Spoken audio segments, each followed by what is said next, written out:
not the video, the whole entire web, like the page itself. That was weird. So, are you dead now, or? I think we should be back. Let me refresh the page. We should be back. Let me refresh it. Yep, I see. Well, no. You have a 2-second video of Dojima's face. I just refreshed. Chat is disabled for this lunch. Yeah, well, let me see. You probably just hit a new live stream. Or you're using OBS. I think it automatically does that for you. Yeah, I should reconnect. Because it says I'm streaming. There you go. Okay, so that was weird, because my internet just died for like... Jesus.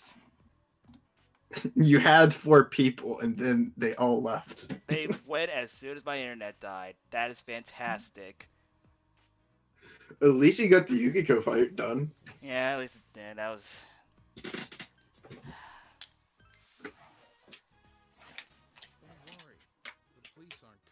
Be a dick to Dojima. Be a dick. Be a dick.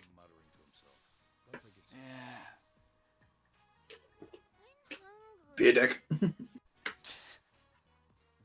right. So you do have a 0 people, just the way it should be. Oh my god! I should do the same. Just saw something disturbing. I'm afraid to ask. I'll just send it to you. Just make sure you don't show it up on. Well, you have a capture card, so there's no way. Yeah, it won't show up.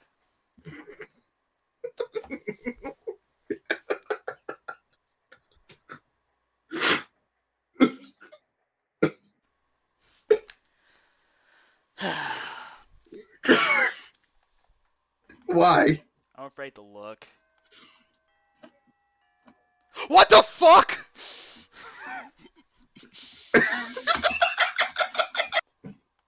What?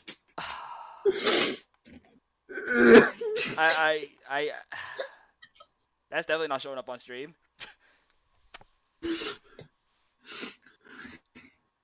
Oh god. Why?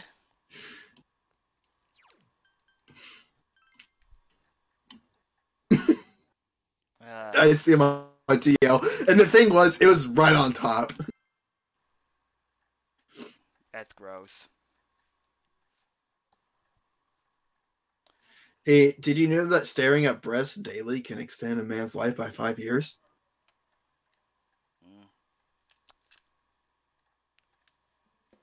Maybe I should stop. Wait, are they considered traps then? I mean, it's a feminine tit, right? Or is it a masculine tit? I don't know.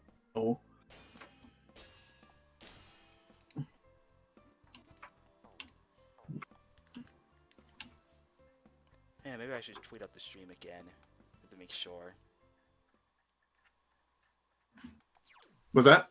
Yeah, I'm gonna tweet out the stream again just to make sure.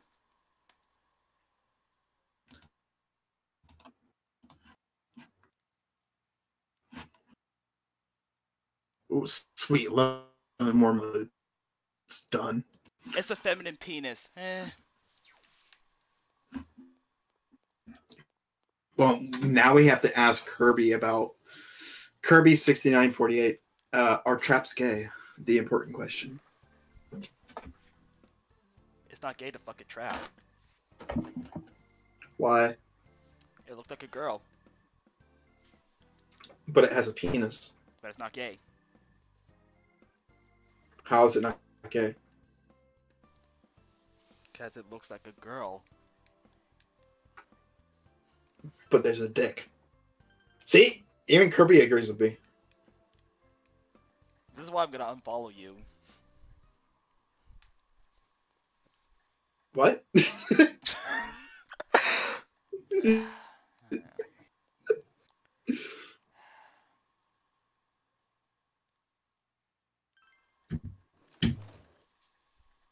Did you see the spurting about Goblin Slayer?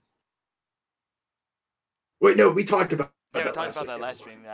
Yeah, I totally did. It's weird. I watched some dumb video about how apparently it's racist. Eh, God. I don't see how it's racist since there's only Well, see, Asian. well, technically goblins are like the minority, and they're somehow related to foreigners coming in, taking out Wait, women hold and on. raping them. Hold on. I got a post for that. I gotta look back at my Twitter feed for this. I liked it though. I gotta find this. This is fucking gold. You reminded me of something. See if I can find it. Now let's see what's this meat dimension going to give me. Hopefully, +1 of everything. Understand? Actually, no. There's 4. I don't need any more knowledge. I got understanding, knowledge, and courage. But no, you missed a person that spurred out Slayer. I said one thing, and then he said, "I'm an insecure ass." Oh no, I saw that. I saw that. Me. That was great. The people who apparently are spurring about Goblin Slayer is apparently the same people who don't like that women and trans people are working High Guardian Spice. And I'm like, how did these two things correlate with one another? I was like, it doesn't make any sense. Like, how? What mental gymnastics did you have to do to get to that conclusion? I was actually genuinely curious. I gotta give that a 9 because that's really stupid. Okay, so here's a review of Goblin Slayer. The best racially allegorical anime I've ever seen has premiered, and it's amazing. Okay, Characters first introduced. Beta White Knight Warrior. Liberal Arts Grand Bitch Mage.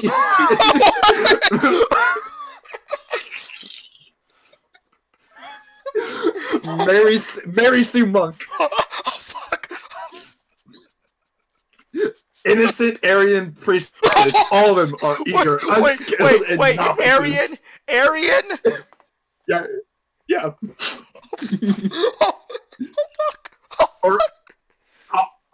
Or you pronounce it.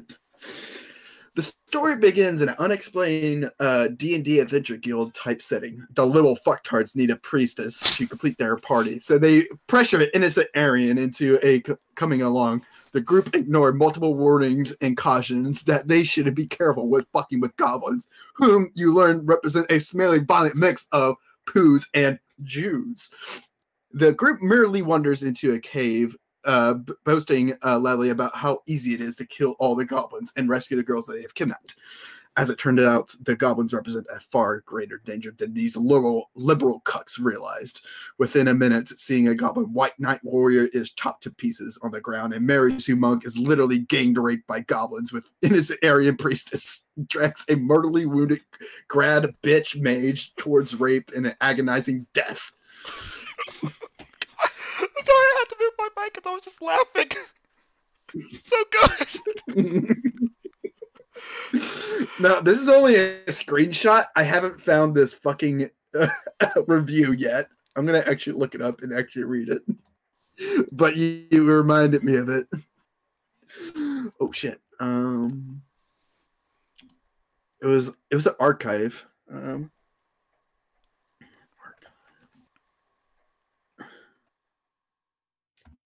It was on .4plebs.org. Never even heard of this site. The fuck?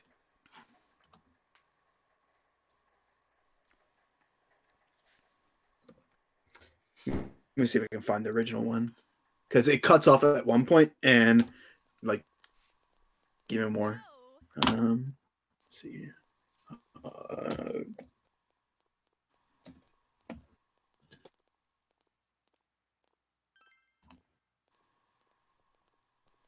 Goblin Slayer is the most red pill manga. Goblin Slayer is Hitler and goblins are Jews.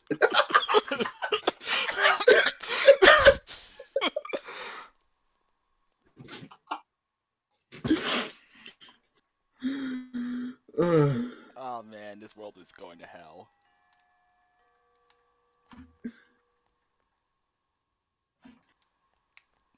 should read the fucking manga.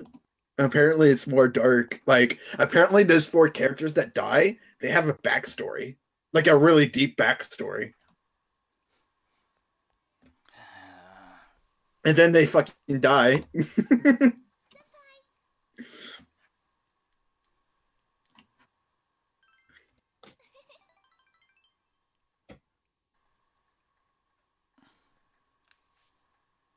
Damn it, I can't find it. Where this guy? I want to know what goes on in their world where they can just say, "Yeah, this is racist. Goblin Slayer is Hitler." Okay, so the last paragraph before it fucking cuts off. The Pooskins goblins catch up and begin raping the grad bitch mage dying body, and are about to start an innocent Aryan priestess sultry snatch into when our actual hero enters. Imposing Night Templar strides down the corridor towards her position and begins killing goblins like the pro he is, counting out loud for each one he puts down. After killing all the goblins in the vicinity, the Night Tumbler, Tumblar, explains that he is the goblin, and then it cuts off. I don't know what the rest is. I wish I knew. Aw, sad, because it's just getting good. I don't know if you've seen that. It was. So I don't know if you've seen that one where I think it was like Sci-Fi Spice or Wire. God, why say Spice? Sci-Fi Wire, where he said that anime is fascist or whatever the fuck. I think that one's really good. How is it? How? Oh, you should look it up. Anime and fascism. Anime fascism. And I shouldn't really be talking because I slur and all the fucking time. Oh, a troubling relationship between anime and Yeah, that's what the article is called. Yeah, it's really stupid and good. In the most stupid. Oh, way. And it's great! Attack on Titan, my favorite anime. I just wanted to watch anime.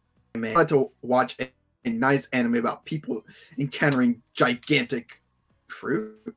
What? At least that's how I first exposed to ACCA, the Action Department, an anime series astonishingly about an inspector investigating a possible conspiracy to overthrow the government. How long is this fucking article? Too fucking long. Okay. Well, you can get to the part. This part I think is like good when you start talking about the uniforms. Oh wait, I scrolled.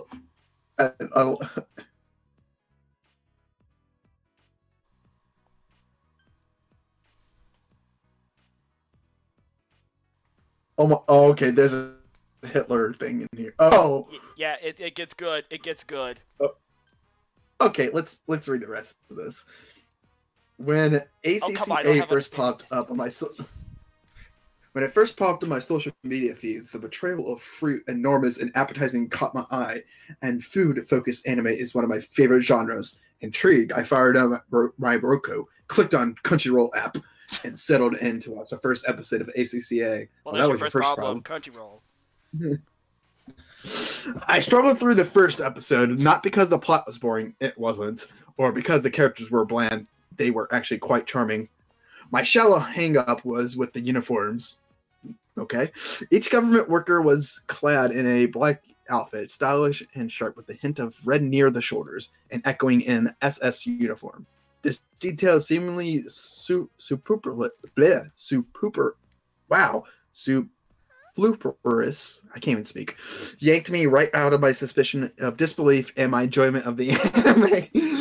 The setting is clearly not World War II era Germany. The characters aren't portrayed as evil, and yet the imagery turned my stomach. It dawned on me, and I couldn't feel comfortable seeing people cosplay as these characters, and I deleted this series from my watch list. Yeah, so the fucking was my reaction petty? Because they remind her of Nazis. Was my reaction petty? Should I have just powered through the series even though the uniforms offended me? Other anime fans were able to watch this without getting upset, so why couldn't I? People, most importantly, why do a considerable number of anime series have Nazis how do you say that? EXPYS?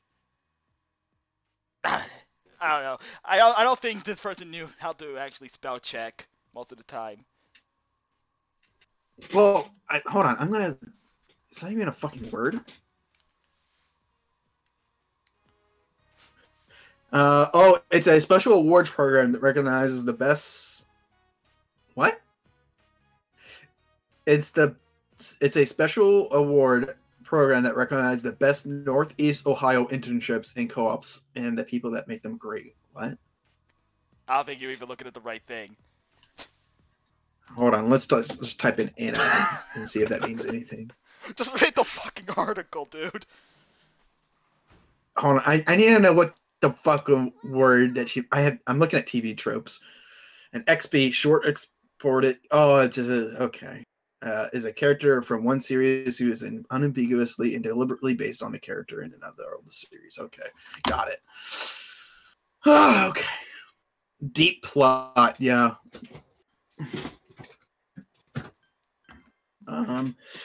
Okay, what is up with anime and fascism anyways? One of the most popular anime series in recent years, Attack on Titan, takes place within a walled city whose citizens are dominated by a militaristic government.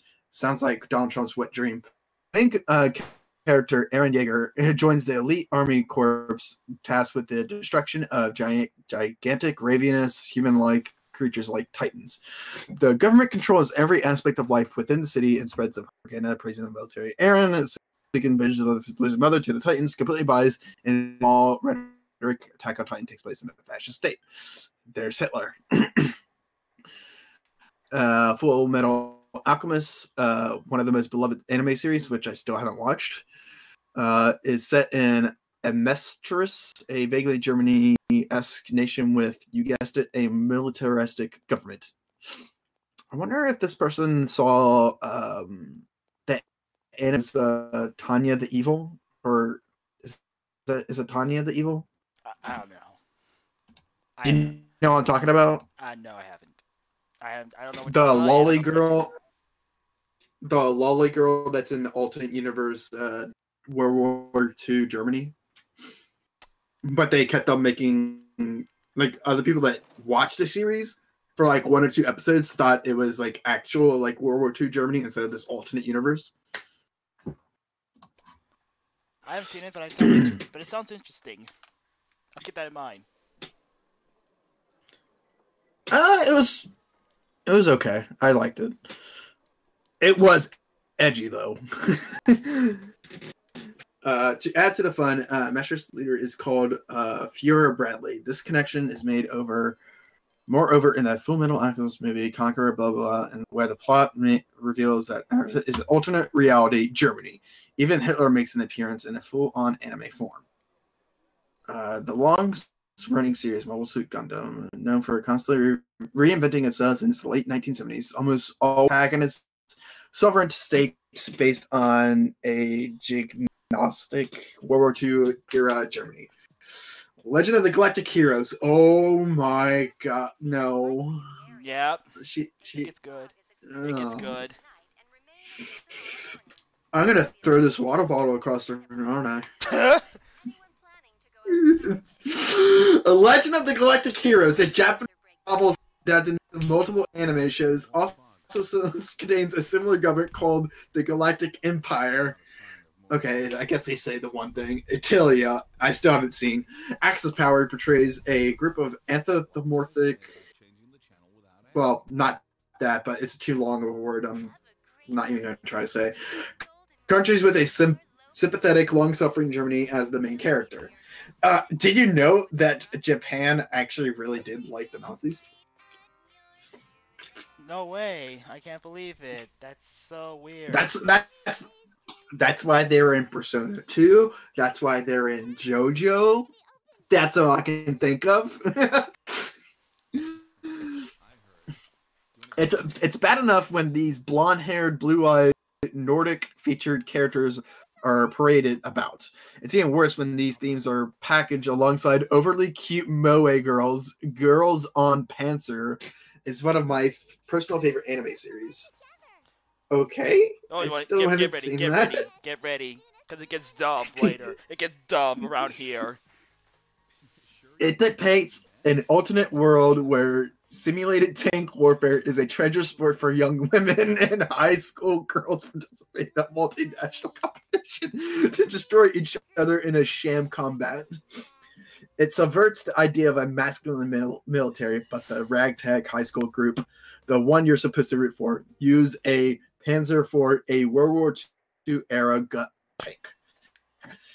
These tanks used to turtle across the fields of Europe, vanquishing everything in their paths and the dissonance between the tank and blowing stuff up, while being piloted by a group of cute girls is at once delightfully empowering and oddly disturbing.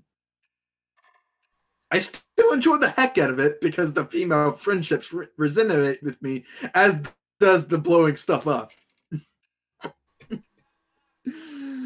Strike Witches and Conte collections also demonstrate this bizarre dissonance between cute and disturbing. Female characters who represent the planes and battleships are plunged in an alternate reality World War II battle where Japan rewrites history and becomes more victorious than the country was in real life. These cute girls are at the reins of these powerful weapons of war, but their agenda focuses on friendships and fair play, not hate. But does that lack of evil forgive all disturbing? Oh my god. Yep. They're going. Okay, I know where this is going. Yep. Is this issue solely in the realm of military anime? No. The culinary competition anime, Food Wars, has a storyline featuring an elitist group of chefs who fear contamination of cooking rolled by others who don't ascribe to the traditional techniques. What? Yep. Freaking Food Wars is fastest. Yep. I've never seen Food Wars, but no, even I know that's not true. No, it's because they are taught to cook the same way and not allowed to deviate. Is the people in Food Wars alt-right? Oh, I want to take on but just read the rest of the article. I've never seen Food Wars, so I don't know. They're not. They're not. I don't. The chefs who fear contamination of the cooking world. Oh my god. That is like literally take like the alt-right manifesto that they use, and basically they put like chef and cooking in, like boom, we got it. We made anime look like it was alt-right. Their agenda involves teaching all aspiring cooks to make an exact same thing the exact same way without wiggle innovation. Yes, Food Wars dictates fascist foodies. What? Well, here's fascist foodies? Yeah. Because you're not allowed to deviate from the recipe. That's fastest. I don't know why or how. Oh! Yeah, you know what? Fuck it. I'm gonna put paprika in my fucking cake. Yeah, I'm gonna deviate to own the fucking conservatives. Yeah, fuck it. The fascists. Fuck them. Oh my god, it doesn't make any sense. It's like you try to make something with a recipe, you don't try to deviate from it. You can probably add something to it, but you don't take away something. Or, no, you should substitute something for it if you want to use something else. There has to be something with the Japanese culture landscape which lends itself into these narratives constantly popping up in its media. Japan literally doesn't give a shit, and why should they? To answer this, it's important to focus on how Japan portrays itself in its own media narratives. They don't give a fuck. They just want to make a good story. They want to make something artistic. On the surface, Japan seems to adore its own history. Samurai dramas are perennially popular, but there's one era that never really received much attention: World War II. The Ghibli film Grave of the Fireflies does depict the horrors of post-war Tokyo in a graphic detail, but Japan has a tremendous difficult time accepting its role in conflict from the 1930s and 1940s. The systematic ignoring of Japan's occupation of China and the denial of comfort women are clear examples of country's inability to take responsibility for its troubled past. The atrocities perpetuated by the Japanese military of that era are barely acknowledged, which leads to the fascination with the era. Since Japan struggles with its own history and its imperialist state, the interest falls instead of Nazi Germany and its iconic. Bleh, bleh, I don't care what it is. How far am I done? I'm not even close. I'm already there. Where are you on? Oh, Stroheim did nothing wrong. I agree. Stroheim is probably one of the best characters in JoJo, and he's a fucking Nazi. But when I woke up after that, I was already in the castle. I'm sorry. Don't you agree? I agree. I Yeah. need to apologize. But does this mean her visitor is the culprit? He tried to kill God at one point. I mean, come on. What's not to love? Okay. Japan, unfortunately, is still a very xeno nation and has difficult time accepting immigrants, even if it solely needs them. That's actually a true statement. That might be the most true statement that they put in this article. And actually, they do need immigrants, but I can understand why they don't want to have their culture to be ruined by outsiders. And I'm saying outsiders in a bad way, but I don't mean it that way. They don't want their culture and their society to change by people that are not actually Japanese. The country struggles to maintain a workforce with a dwindling population. More women are focusing on their careers instead of on family, which will eventually result in no new workers to replace the retiring ones. The country needs immigrants, which could cause resentment among Japanese citizens. Are they condoning to... Yeah. So, first of all, how dare women have a career? How dare they? They should be making babies. Yeah, but, like, you're immigrants to come in there. You're not helping the Japanese people. You're just getting immigrants to migrate, to populate more people that are like those immigrants. You're not populating people that are gonna birth more Japanese related people. You're just gonna birth the same genetic makeup that those immigrants were. Because basically the whole entire point is the reason why they're instead focused on their careers is kind of like the stigma that's going on with Japan, like kind of like the whole. I'm not very knowledgeable in this, but they work tons of hours. They work like 50 or 60 hours a week. That they're so fucking tired by the time they get home, they have no time to even fuck. So that is one of the issues. The other issue is that they, when a person is born, that parent is trying to raise them to, like, too much not to let that child to be a child, but try to be successful as much as possible, which is great for society in one way for the economy, but in terms of keeping with the birth rate and making sure that there's more babies out there, it's diminishing, and you're seeing that result. Again, I wish I was more knowledgeable about this, but that's the basic premise of the whole birth rate problem in Japan. This conservative reactionary environment is right for creating and supporting media which fears foreigners, support an all-reaching totalitarian government, and celebrates the military. Do they? No. I don't think they do.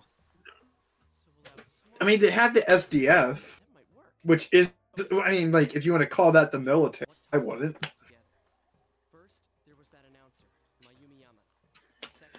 there's an eagerness towards nostalgia, towards past glories, and towards reminiscing about Japan as an all-powerful empire. Of course, there would be. That was when they were the most dominant. See, we Americans, we don't have to worry about that because we're always dominant. We've been like that for 200 fucking years. 200 plus years, I should say.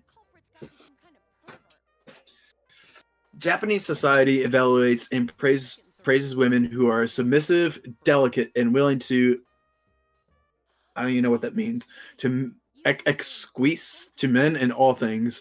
It's no wonder that some all-righters gravitate towards moe girls. What?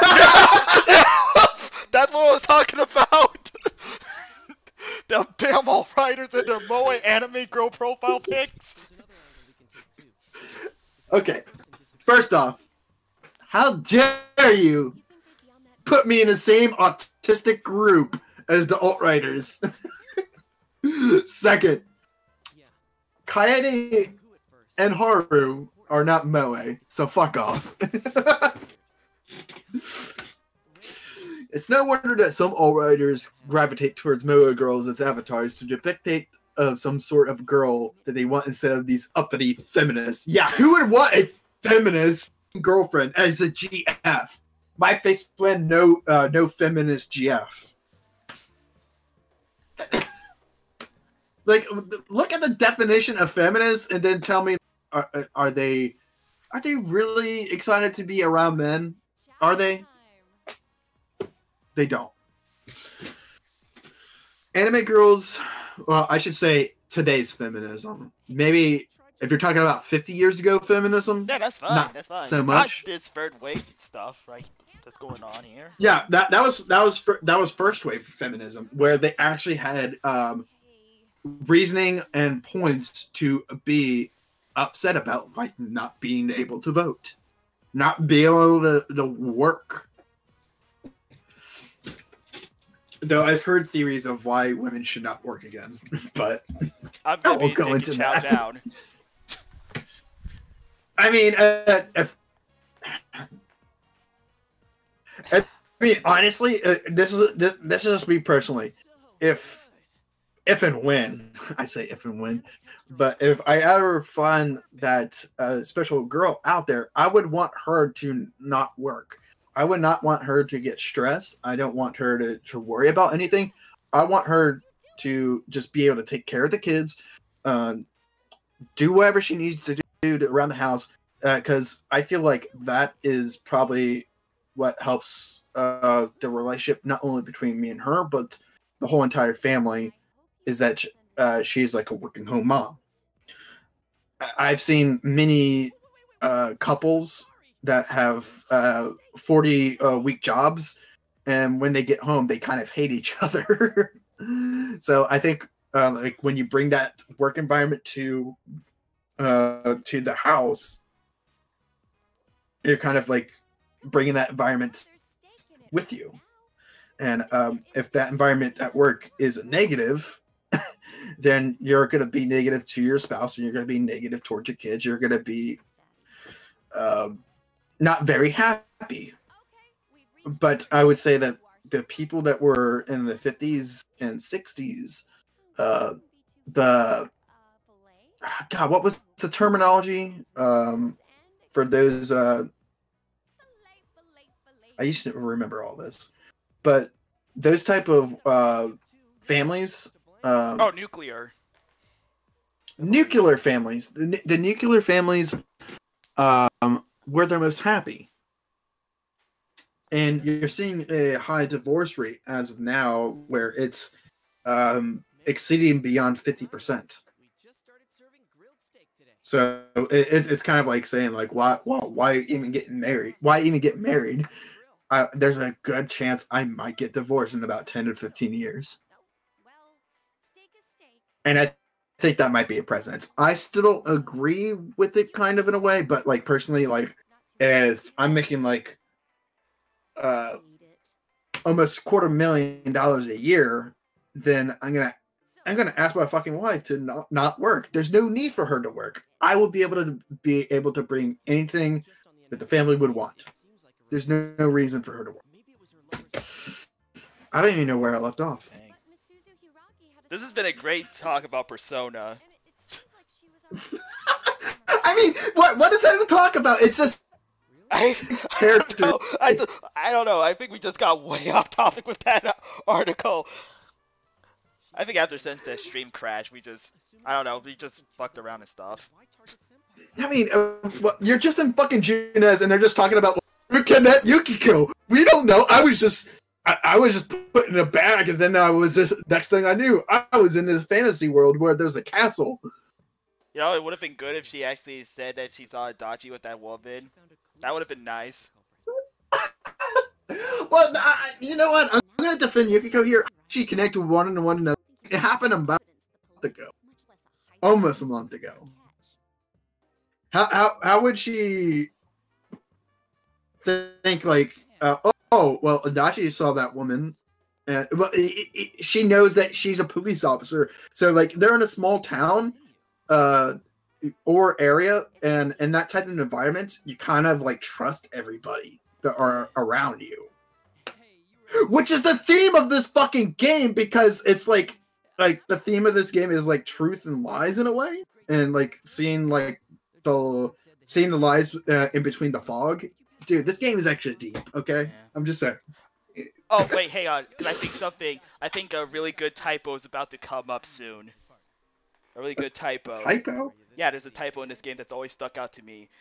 It's a part where Chie is saying something, but the name box says Adachi. Like, it's a really big error that somehow they missed it. Like, it's coming up soon. I don't even know what you're talking about. Like, just kind of watch the stream a little bit. Like, it's almost after... No, wait, it's right after Adachi starts leaving. And then Chie will say something, and her name's not going to be there. It's just Adachi. Which would mean that the culprit may be someone close to Miss Konishi. Nothing like that points to Misuzu Hiragi, so... Like, I caught that, like, probably on the 5th time I actually played this. And I'm just like, wait, that's weird. How did they not see that? Adachi did nothing wrong. No, he didn't. I bet chat like somewhere around here. Yeah, right here. Exactly right here. Okay, I guess I'll see it in about 15 seconds from now. Yep. Like, it's really weird. Could you shut up about the steak for 5 seconds?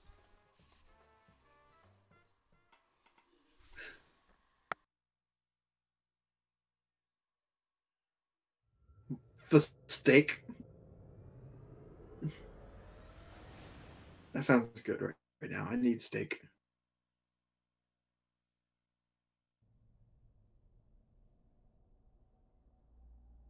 Wow, this really is inside the TV. It's Teddy. Is it right after the TV world, or? No, it was right when Adachi was leaving. Oh, then I must have missed it. I'm like, I don't see anything. Yeah, I think you can just go back. Good boy. Wow. And well, it's not really that much of an issue. I just thought it was weird. All right. Okay, let's see. Where did I left off? Let's work together, okay? Anime girls don't talk bad after all, and many moe characters aren't shown in relationships unless the show is specifically a romance anime, freeing them from waifu status. Apparently, this person doesn't know about tsundere characters. Outside of their likes and dislikes, moe characters are considered a blank slate, ready for love, and trolley Nazi memes. Okay. Perhaps it's the dissonance that appeals the most. The idea that such big-eyed, soft-featured characters could harbor such hateful, angry beliefs is handcrafted for the internet, where irony goes to die. While acknowledging that lots of anime can appeal to fascists, what can be done to make sure that analyzing it? Most of the shows I mentioned actually depict the main characters fighting against militaristic regimes. Attack on Titan, Eren and his friends are attempting to uncover a military conspiracy involving the Titans. Full Metal Alchemist reveals how a botched military invasion of a neighboring country populated with brown-skinned people who have a different religion than the white folk. Wow, that's racist. just that being typed.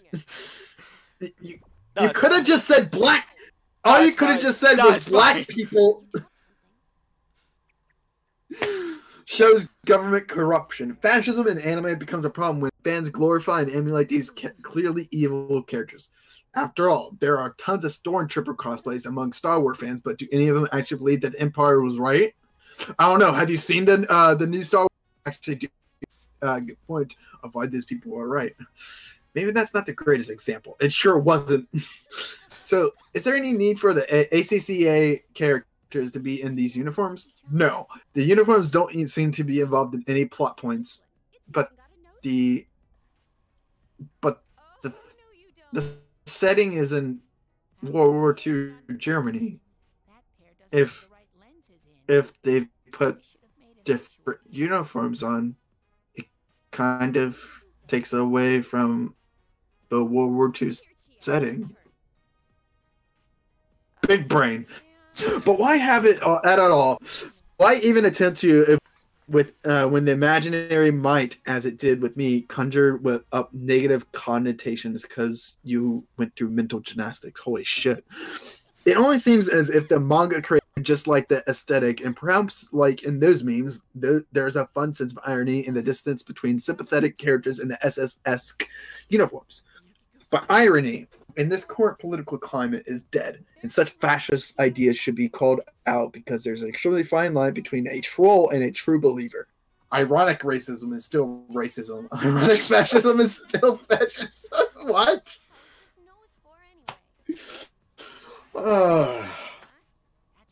Will I return to ACCA? Probably not. Will I continue to watch anime? Of course. Art is as much about interpretation as it is about ethereal intent. As if I'm upset that something echoes an era or a political belief I find troubling, I can make a choice to not watch it. Or you just write a fucking article about it. Anime has so many subgenres that it's entirely possible to watch anime without a hint of fascist ideas. Well, you sure found a way. And fans could still call out problematic things when we see them. Oh, what? It's the only way to make sure the media main characters of Porco Rossio once said, "I'd much rather be a pig than a fascist." Okay.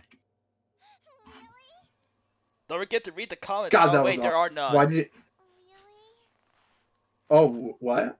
No, there's no comments because they blocked the comments on there. Shit! Hold on. I actually. Yeah, that's for the best.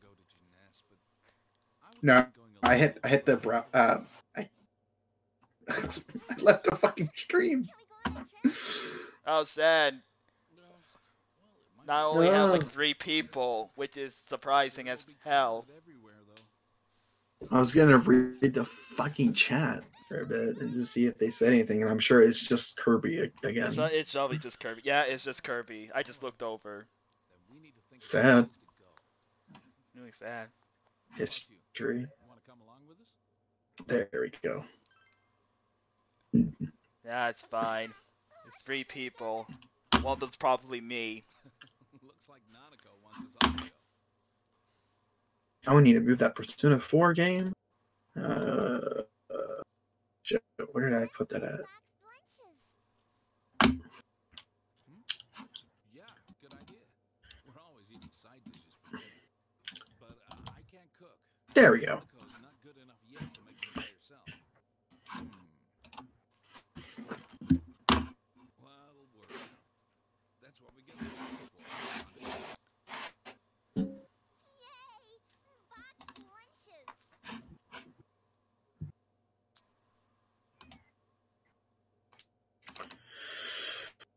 Why did you make me read that? Hey, I had to read it. You have to read it too for some dumb reason.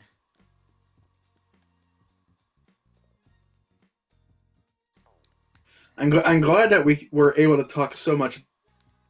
This fucking. Yeah, been during good. this cutscene, yeah, because I honestly had nothing to talk about during this.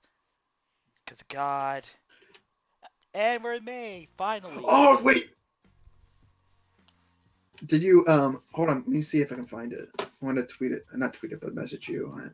I'm not sure if you actually saw this. That's not it. Where did I save it though?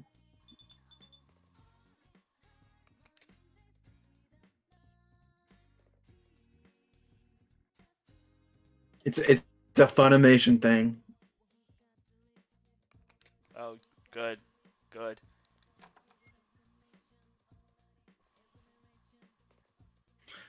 If I can find it.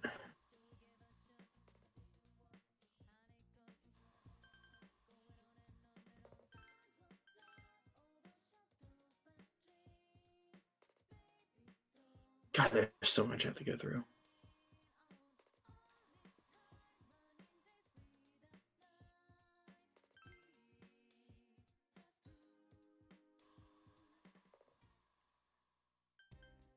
Oh my God, I'm going back to like old fucking archives that I triggered some people on.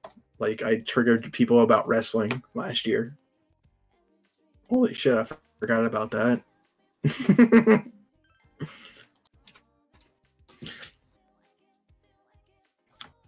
All I did was just call it fake and gay.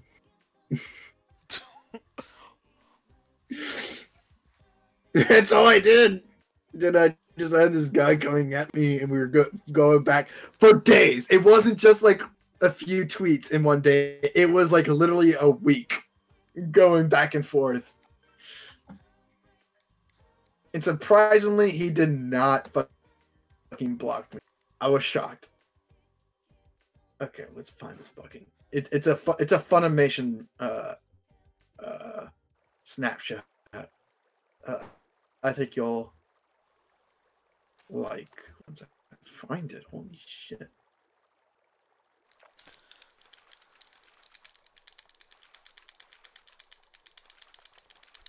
Cutscene. Nope, fishing.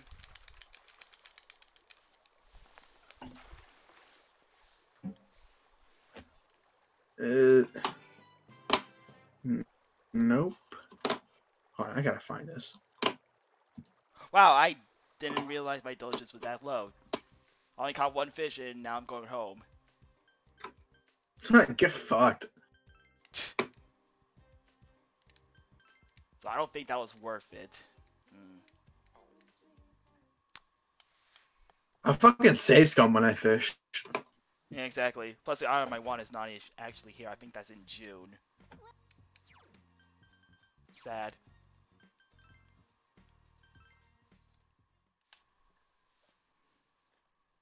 Oh my God, where the fuck is this it? Yes!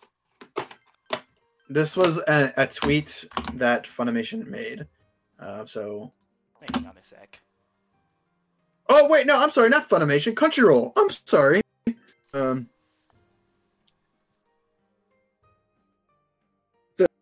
This. Many of you have reached out to us about the graphic nature of Goblin Slayer. Thank you. We have added a warning to the episode and are building better practices and providing information you need to make decisions about what to watch. We would like to apologize for anyone that encountered the episode and was disturbed. Thank you for sharing your concerns with us. Crunchyroll. Wow. You know the same site that do they hold Berserk? I'm sure they hold Berserk. Yeah, they did. They did Berserk.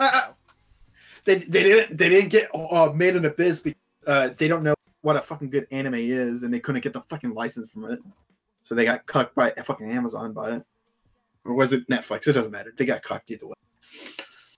But it's the same people that are like Made in Abyss, Berserk, Attack on Titan, Akame no Kill, all edgy shit that had way darker tones and themes in the whole entire series than this first episode of Goblin Slayer. I'm just saying.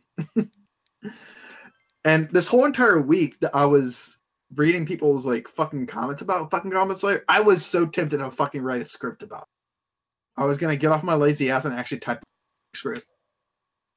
But I suck at editing, so I decided not to. That and I'm a terrible writer. So I don't think I can really put what I actually think on paper and be able to express that well when I make a video.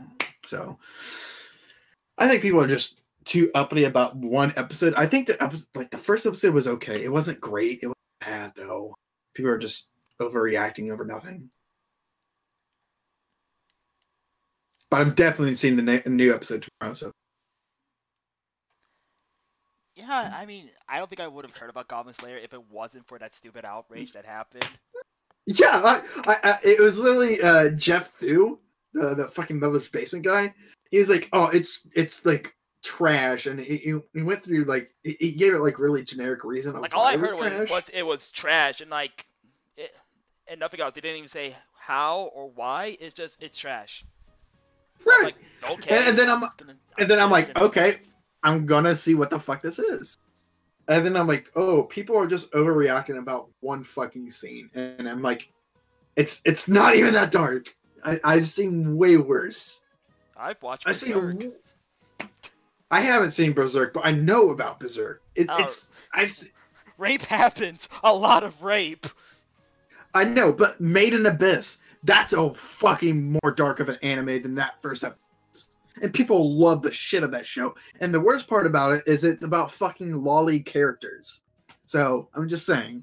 Oh man, like, I wonder Digi's all over it. I don't know. I think he liked Made in Abyss, but I don't think he loved Made in Abyss.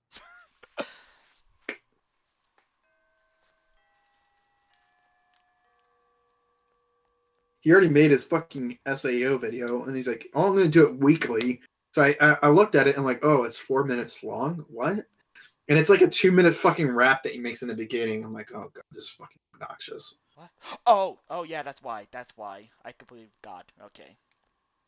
What did you forget? Thought I was actually going to hang out with Ayane. If that was her name. Yeah. But it's raining. It's raining. No, she's available when it's raining.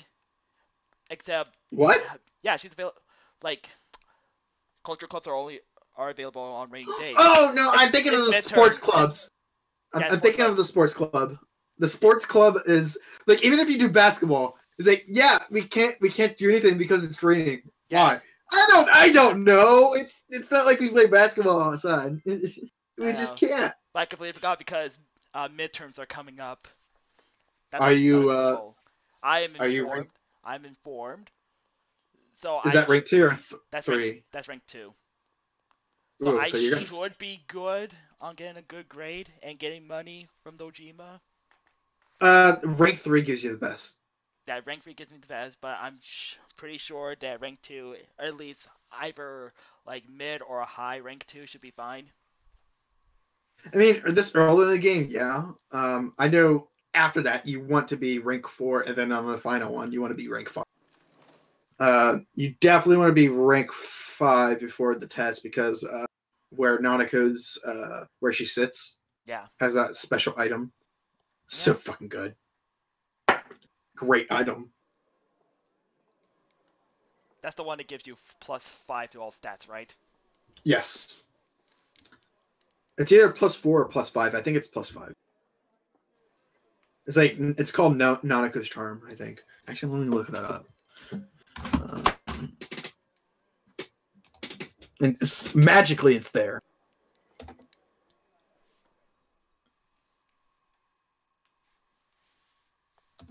Actually, I heard like when Persona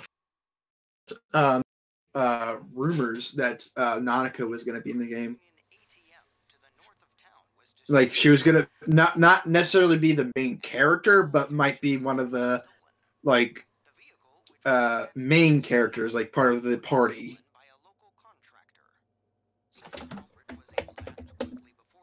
Like that would have been cool, but I I don't know. I feel like it's better for each game to be kind of self-contained in a way.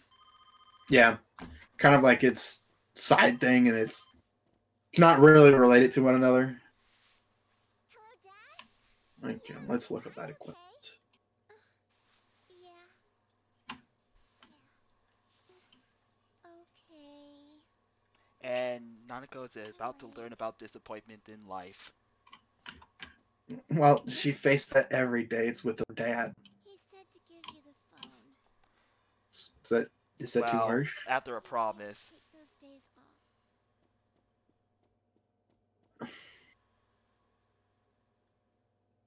Hello? Sorry, but I'm gonna be late tonight. Make sure you lock up before you go to sleep. And about that time off on the 4th and the 5th. Man, I can't find this fucking thing. And, well, that case he's handling, we can't just let it sit.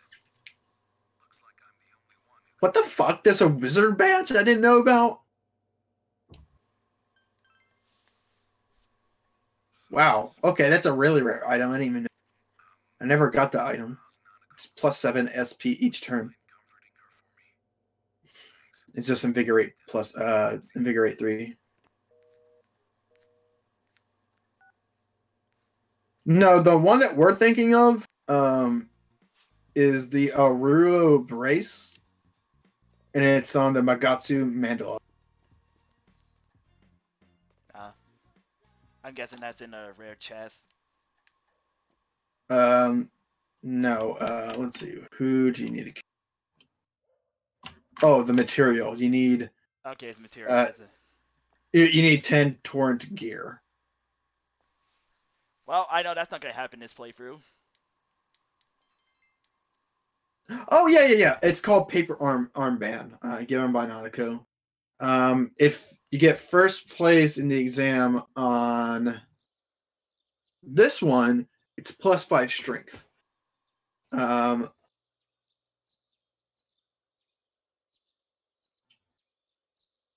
think and the second one it's paper armband, and then in the last one, magical rate up. Oh, She also gives you a partial award. I think that might be a golden thing. Ooh. Might be. What? If you read all books, you get the Reader King, which gives you +10 magic. I didn't even know about that. Ooh. So another reason why you should hey, if you're free today, somewhere? fucking do your Christmas event with Rize is that she gives you the Silver Bangle, which gives you SP plus 50%. So fucking good. You just fucking put the on fucking Yukiko and you just go to town with Meteor. Never. But I want to see Naoto in a schoolgirl outfit. What? What does she give you? Naoto. Status ailments effect increase. Oh, great. What a great item. But in a schoolgirl outfit.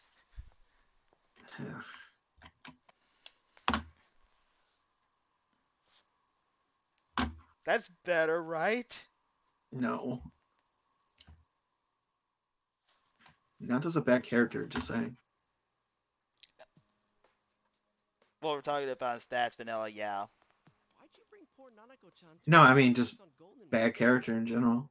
Where else is there to She's Explain. boring. Explain. She's boring. She's boring. You can't just say she's boring.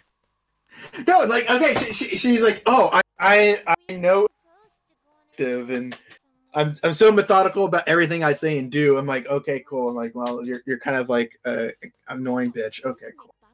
Yeah, she has no personality. She's kind of like a cardboard box to me. Why'd you describe Yukiko? No, Yukiko is a flaming trash can, which is worse than a cardboard box. Whoa, you can cook? Well, you do seem to be great with your hands. Never mind. I'm a pretty good cook too, you know. Which is why. By the way, this freaking Yukiko in a trash can. well, what is your final team for your dungeon? Final team dungeon. Let me think about no. Like if we're talking about vanilla, It's just probably the original. Probably Original 4. Yeah. Yeah, that's why I had Kanji was useless. Naoto was useless. Weird feeling like I'd win anyway. Actually, no. I had Teddy at one point. Teddy was my backup. Like I think I replaced. Actually, no. When I first played this game, I fucking had. This was my fucking. And it was fucking weird. It was Teddy, Yukiko, and I can't remember. Did I have Yusuke there or I want to say Yusuke because I think I dropped Chie, but I didn't realize that she has like fucking god hand. Yeah, she gets good physical attacks later. I didn't know that. Like, and that's why she's so useful. Like Kanji, on the other hand, I think he just has like frontal in, like that's his best skill. I don't even remember his physical skills. In Golden, he's a little bit better, but still useless. Yeah, that's good. Chie just got a big boost in Golden. Yeah.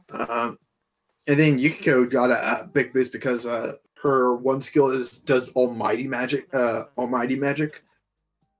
I would say she's good because she gets Divine Grace early. Yeah.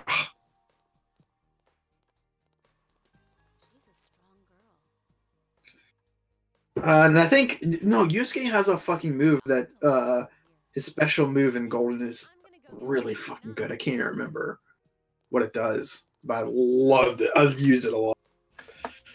Do you want something too?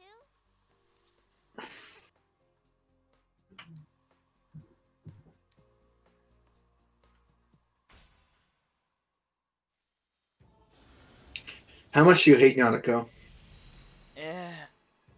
I'm indifferent. Remember, every day is great at your Junes.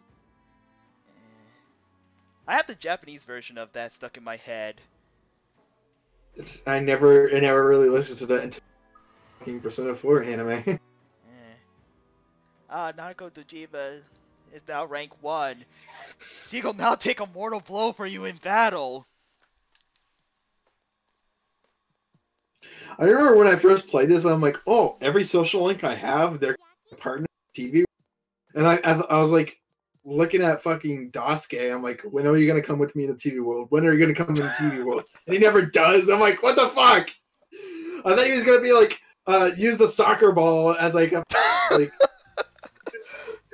That'd be cool. I was like, oh man, I was like, oh yeah, this is going to be a fucking cool, like, fucking attack item. And I'm like, oh. Well, no, it wasn't it. I'm like, shit. Oh, that would have been cool. Did I tell you that I didn't suspect Adachi at all? I think you did last stream. Yeah. I think part of it was I'm not sure how well I explained it, but Adachi was just not at all, and I just didn't really like look at him that deeply. I just like, oh, he's just like that typical cop character that really doesn't know what he's doing. He's a rookie. Like hell, like as soon as you see him, Dojima calls him a fucking rookie, pukes. So I don't know, like that's what made me think like, oh, I can't suspect him. If anything, I was suspecting more of Dojima until shit happened with him. And then I switched to Namatame, and then I was like, after that, I was like, who? Until I was given the choice.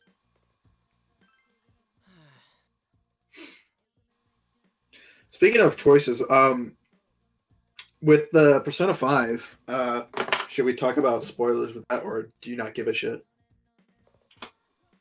I mean, I guess we could talk about spoilers. I'll put a warning someplace, I guess. I mean, Atlas did kind of spoil it, like, after the first week it came out with... It's like, don't stream past this point, especially if it has to deal with their special prints. Well, see, here's the thing. I kind of knew he was. I mean, it's obvious. Yeah. Yeah. It made it obvious. However, what I did think at one point was like, okay, if it isn't Akechi, who else could it be? I'm like, well, it can't be Ryuji because he was there from the beginning. It just doesn't make sense for him to be the guy. It couldn't be Anne because just the shit that happened with her. You got Yusuke. At one point, I was like, okay, if it isn't Akechi, then it's Yusuke. And the only reason why I said that is because, like, I saw like an image of him with a fucking like creepy smile, and I'm like, okay, I feel like that's something that's gonna be used at the end of the game, and maybe he's actually the traitor or some shit like that. So that's why I kind of like maybe I'll put him like side. The other one was Makoto. Makoto literally has no reason to backstab you, like no reason at all. Yeah, I thought she kind of did. Really? Yeah. Where? I mean, to be fair, there was that whole thing about Sai getting a promotion if the fantasies were, or at least for the leader, at least. I figured, in a way, would have helped her sister by ratting him out. That's what I thought, at least. And of course, you can't accuse Morgan. Oh, I totally can accuse Haru. That's what I was gonna lead to. So Haru was the worst one out of like, because you and the whole entire game, the characters go into the world with you in some way or some form. Haru is the one exception, with the exception with Akechi. And I thought like Haru would probably have the most reason to. Is her fucking dad died as a result of the shenanigans, and she brushed it off so easily. And I just felt like when she got into the world of Anna and that I'm like, well, maybe she had that power the whole entire time. But then again, when you could just miss that because right after they left the dungeon, the fucking shadowy character killed what's his face. So you're like, okay, well, it can't be that. But you immediately suspected Akechi as soon as you heard his story about how he became a Persona user. It was immediately suspicious. And that's how I'm like, okay, it's definitely Akechi. I didn't get the pancake thing at all. I kind of missed that too. Yeah, they actually did it really well. They kind of like said it, and then like they let more dialogue happen for like 2 or 3 minutes, and then he came over, talked, had another dialogue for that was like about a minute or two, and then he just slips about pancakes, and you just completely forgot who initiated that conversation about pancakes. So I thought it was good writing, genius way. And the anime, I never saw that part in the anime. Now that I remember. Wait, did I? Was that before? That was before Namatame, right? I just block everything out about that anime, at least until freaking the OVA comes out. We'll get beers then. No, man, but I like the Persona 4 anime. I thought they did it good on there, even though they had Chies at one point. Yeah, everyone talks about that, and it's just whatever. Yeah, I mean, I still like the anime. They did. The one thing that was bad was the golden anime. I still like the whole thing about Chie and I bitch slapping each other. That's still my favorite. Oh yeah, dude. Okay, so that's another reason why I like Persona 4. And you add some extra shit that you just don't see in the game. Like in Persona 5, did they do anything like that? They barely did anything. It was straight straight adaptation of the game. And I'm like, what's the point? I could just put in Persona 5 and just play it. Yeah. And that is my big issue with making an anime about a game. It really makes no sense unless you decide to make creative liberties with that anime. I know I'm going to talk about a very autistic game, but Hyperdimensional Neptunia. Oh, Nep. Yeah. I've only seen a few episodes. I stopped watching after. They do creative things with that anime. Data Productions. They don't just straight off rip off the actual game itself. They take out like key points, but then they make their own like fucking anime based on those key points and just move things around. Like Netgear is there at the very beginning of the fucking anime, even though she shouldn't be. And like the order is kind of like weird, but like it was enjoyable. By the way, who's the best girl in Neptunia? There's only one right answer for this.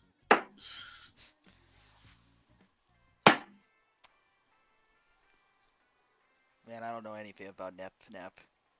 You don't? I thought you did. No, I just there for the memes. Okay. God. The Neptunia memes are garbage anyway. Yeah, they were fine back when I was just like a dumb college student. All it was just like, oh, here's an eggplant. There's the meme. XD.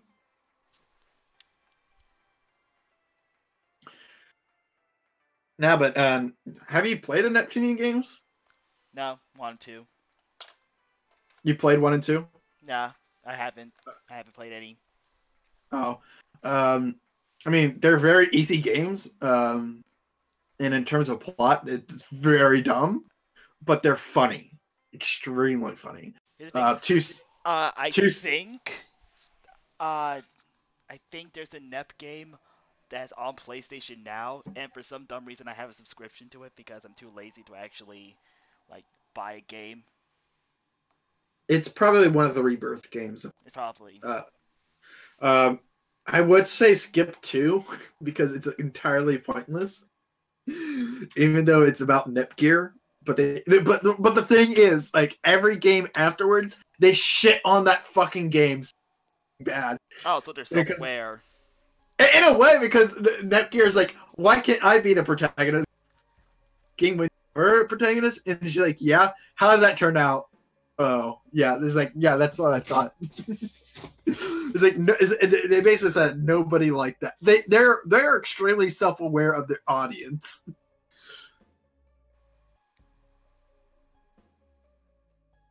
I would say 1, 3, and I actually think the best one is the one on the PS4. It's like Mega Dimensional Neptune, like V3 or something like that. I got the 4 Goddesses online, and that's hot garbage. And I wasted a fucking Amazon gift card on that, and I feel dirty. Sad. You should have bought the North Star. I should have saved it for fucking Jump Force. I want that game so bad. It's not really interesting me. I haven't seen anything I really like. Dude, fucking Yu-Gi-Oh! I can summon the Blue Eyes White Dragon and kick your with the Blue Eyes motherfucking White Dragon. Tell me that is not the most badass thing ever. Oh no. It's not enough. I summon Karibo. Therefore, I don't take any damage this turn. You know what? I was hyped when freaking Light and Ryuk showed up, and then it turns out they're not playable, and that was that just killed it for me. Sad. I saw that Luffy was in there, and Zoro was in there. God, fuck yeah, that's like the main trio I cared about. what other characters I was really hyped for? I mean, you got Goku and Frieza. Where's Goku in Smash?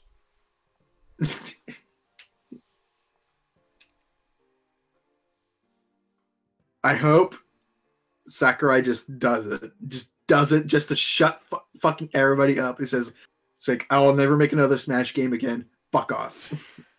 and puts Goku in Smash, and then he's like the most broken character ever. And he's like, this is what you guys asked for. Oh man, I want to go through a list of what character they want in Smash, because we have Goku, Sans. Shantae. The thing is, we might meme Sans into Smash. It's go ahead. There's Joker. That's so stupid. Why would you put Joker in there? Look, he's on a 3DS game, so clearly, he's perfect. Why would you put any Persona character in Smash? That doesn't make any sense. No, that's stupid. So for Persona 5 on Switch. I mean, it worked for Cloud. We gotta port everything to the Switch. That's okay. So I keep on having this argument with, and they just don't seem to understand. When you want your system to succeed, do you want your system to have new and innovative games that are out there, or do you want your system to be mostly ports and remakes? And at this point, I wouldn't say it's mostly what the Switch library is at, but the fans sure make it like they want everything to be ported onto the Switch or everything to be remade onto the Switch. And I just don't see why. Why would you want that? I would want new games. I've already played Ocarina of Time on different systems. Why do I need another Ocarina of Time on the Switch? Clearly it just doesn't make. Here's another thing. I don't think people understand of this thing called optimization. Just because you want it for it doesn't mean they can just magically just like that. No, and actually you have to put more work than you actually think. I mean, obviously it's not as much in a new game, but it's definitely enough manpower that they can somehow justify making $50 purchase. Like, it's kind of the reason why Pocket Edition HD is a thing, so they can port it on Switch, because Final Fantasy 15, the way it is, will definitely not run on the Switch. Yeah. But no, it's a main console, guys. It should definitely be able to run Final Fantasy 15. You're just not trying hard enough, says the person that knows nothing about fucking how the console is made and knows nothing about engineering. I mean, the Switch is actually quite a bit, mainly because I just love Xenoblade so much, but like this autistic screeching that everything needs to be ported to the Switch, like every game needs to be on the Switch. I'm like, no, not everything needs to be on the Switch. I just don't see what type of audience would want to buy Persona 5 on the Switch. Because are they trying to attract more casual audience? The normies would look at like, what the fuck is this Japanese game? Like, it's talking about fucking personas and all this other shit. They wouldn't care. The people that want the game on the Switch are the people that have already played Persona 5 on their PS4. So why do you want it on the Switch when you already have that game? I don't know. It's weird. Oh, I know why. So I can play it on handheld. Do you think Persona 5 would run? That's another thing. Not only do they have to optimize the game for like the deck, so you can play on your TV, but they also have to take into account the handheld mode. Here's how what I that's have to going say. run. Here's what I have to say about that.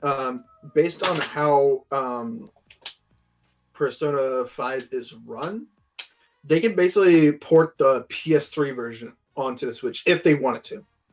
Probably. Because I think even though it is the same game, how it is built on the PS3 versus the PS4 is, from what I heard, is severely different. It runs very differently too. Oh yeah. So, because I'm one of those people that bought both versions, and I can say that the PS4 version actually runs better. it has better load times. Yeah, faster load times. I've noticed some frame rate dips in the PS3 version that's not in the PS4 version.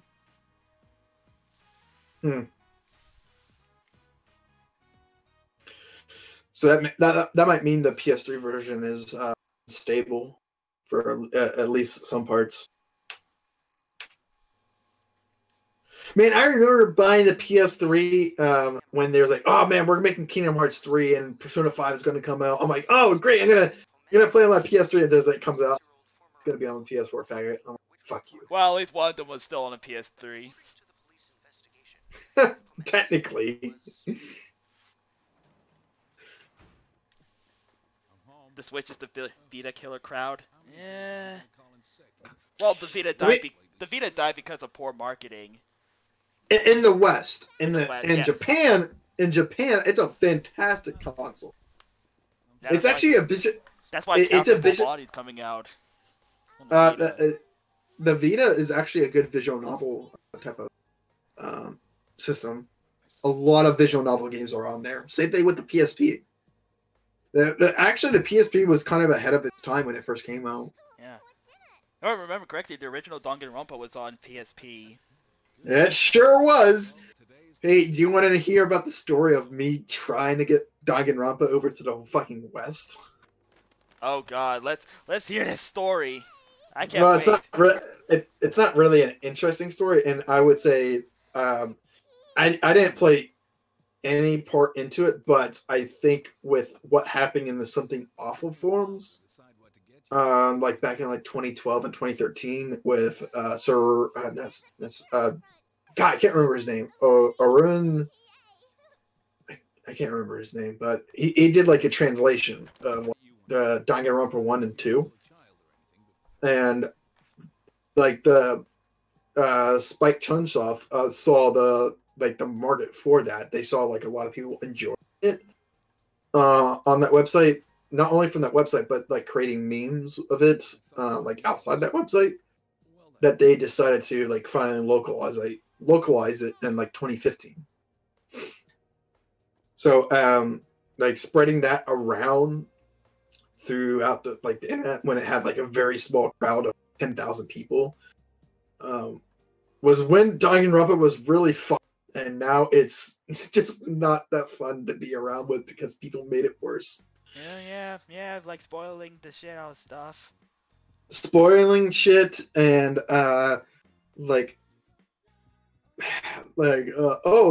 this character who is a guy is actually a trainee, but not really. I don't know where people get that thing from. I don't understand. Well, if you play the first Danganronpa game, yeah, I mean, yes, it is a trap, but like, if you know the story between about the character, you can't really say that the character is is trans. You just can't. I just don't see how you can say that. I mean, I'm sure you said you haven't played it, so you don't know, but you know about the character. So. I know about the character, yeah. But like, once you know about the backstory of the character, of why they're dressing like a girl, it's not because they want to be a girl. It's more of like the society of is what they're differentiating a man should be and what a girl should be is making them think, well, I'm not I'm not macho. I'm not manly, I'm sorry. muscular. I'm not outgoing. I'm going to concede to this thing because I feel even stronger. it fits to what I am. But then when he meets Iwata Same to you. or Iwata, I can't even remember his name. Shit, the biker dude. He starts talking about being a man, and he gets motivated about it. He starts want to work out, try to be macho, and then he even fucking confesses to him. Man, school's such a chore. And now my bike's messed up too. The roads are much wider. So there, I just spoiled chapter 2 for you. Yeah, that's fine. That's fine. Until I get my motorcycle license, I just have to walk. Do you still need to play that game? I'm Like- going to at one point. That's I- I'm going to. I wish that like those types of games, those games I think are good to stream when it's your first time playing, because seeing your reactions to what's going on is actually pretty funny and actually pretty entertaining. It's the same thing I wanted to do with my friends playing Phoenix Wright for the first time.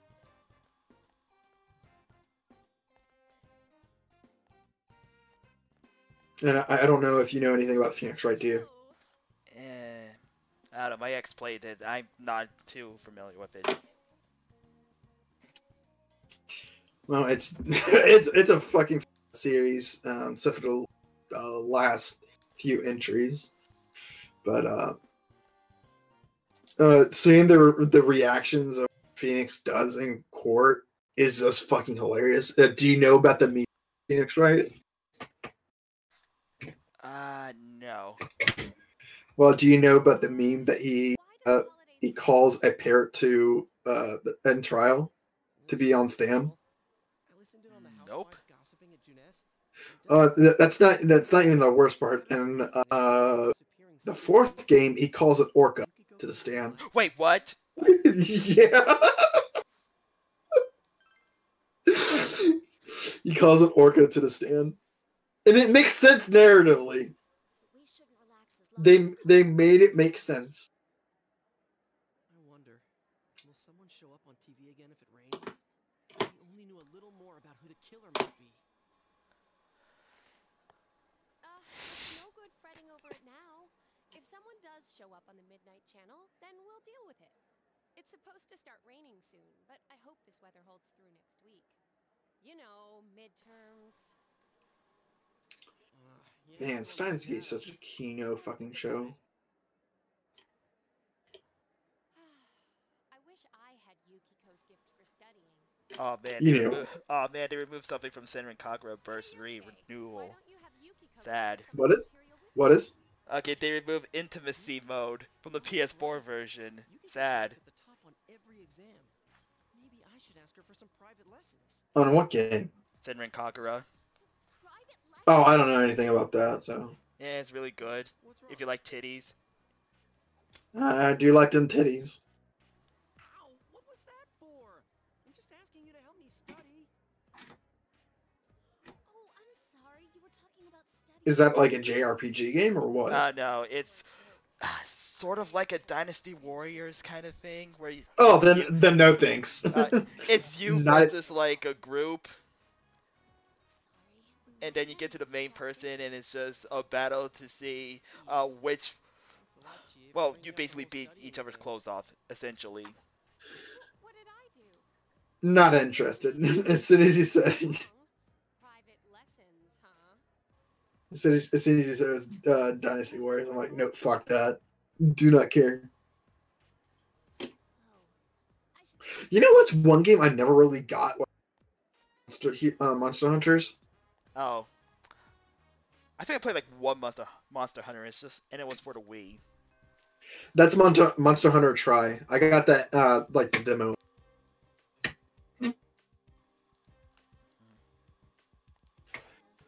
Yeah, I never really got that. It just seemed boring. I'm like, oh, I'm just killing monsters and nothing else. Okay, cool. I'm sure it appeals to a lot of other people. It just seems very repetitive for no reason, and I'm not collecting much of anything. And like I was like, what's the end goal? Oh, you need to kill monsters. Okay, why? What did they do?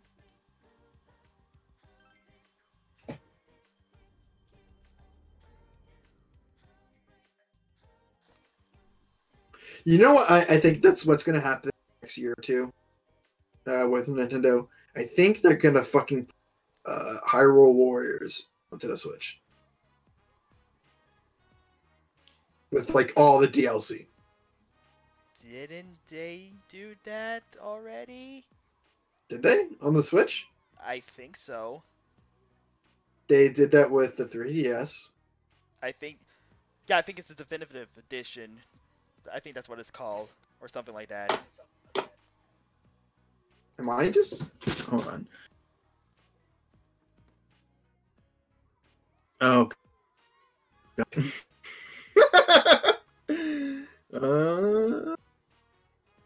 Definitive edition. Yeah, you're right. Oh shit. I don't even remember that. That's another. I didn't like Hyrule Warriors. I didn't like it. That's another reason why I just didn't get the Fire Emblem Warriors, because that's another thing. Like most of the Fire Emblem in that fucking game is mostly new Fire Emblem characters. Yeah, that's what I've heard. It's not like anyone from was it Genealogy or whatever that was. Was that like 5 or 6? But I don't know the numbers on those. I don't remember. 6 is Sacred Stones, I think. But it's mostly new Fire Emblem characters. Yeah, they don't do anything from Sacred Stones. They do a lot from Awakening and definitely, yeah. Fates. And that's pretty much it. And like I don't remember seeing Ike, which pissed me off because I love Ike. Or Micaiah. I love Micaiah. Of course Martha's in there because he's a stable character and because he's in Smash. I'm sure Roy's in there in there as well because of Smash. That's about it.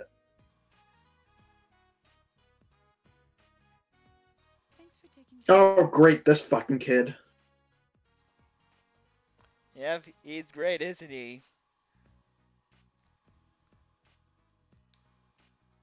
Now, see, the part in the fucking Persona 4 anime was so fucking great with this fucking character because you know the social links that he was doing, like this social link, there was like 3 or 4, like the one episode where he was like, where you was like really tired and because he was like rushing around doing like a whole bunch of chores, like doing all the social links and shit, yeah. And like the side characters were like really getting like Chie, Yosuke, and even Nanaka was like really concerned, like, what is he doing? That was probably the most entertaining episode in the whole entire anime because you saw him do all this shit, and then you see the other characters' perspectives, and you're thinking like, holy shit, is he going out with this 37-year-old adult? And I'm like, okay, from their perspective, I can totally see how they got to that logic, but you already know the answer, and that's fucking hilarious because it's not true. You don't see any of that in the Persona 5 anime. None of that. Nope. It has no. Ah, God, I don't know what the word is. It has no. It has no feeling. It's just flat. Persona 5 anime flat. It's like you're going through a car drive on the highway and you're just going straight for like an hour. Where like the Persona 4 anime, like you're constantly going up a roller coaster, like up the hill, like getting ready to start.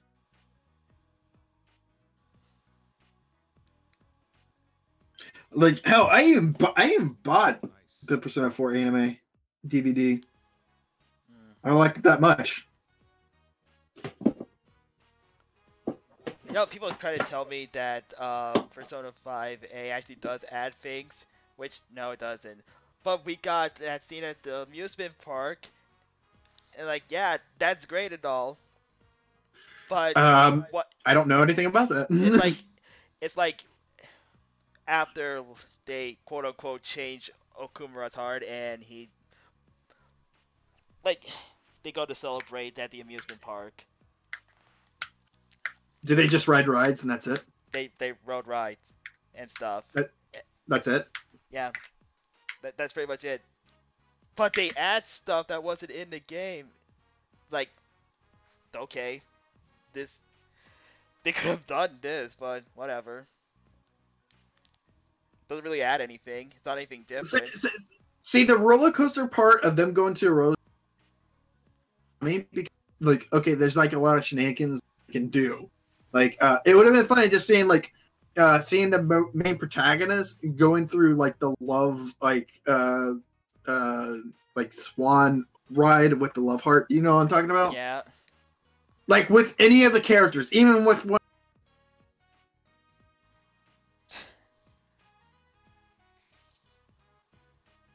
It would have just been funny, and they wasted an opportunity for them to be creative, just to do something different. Just like, oh, let's just add a little flavor to this anime, and I felt like I saw no flavor. No, it gotta be straight up by the books, the same as the game in almost every. Speaking of which, I don't think anybody else but Joker had a gun. Now that I think about it. Like, he was the only one that had a gun. Well, that's because it's iconic for him. The other characters, not so much. Eh. I can kind of understand that, but like, I see. Like, what? Wait, did you even see in most of the other characters' weapons? Like, I never seen Ryuji with the pipe. I think he had it, yeah. I think they had weapons. Just Joker was the only one with a gun. Even though the opening originally had them firing guns.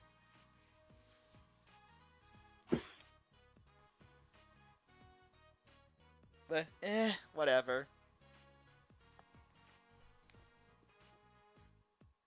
What's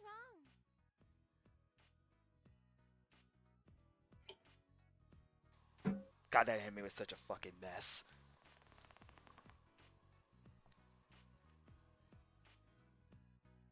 Can't wait till the OVA comes out. Oh, that OVA is gonna be fantastic and not gonna be a rushed mess at all.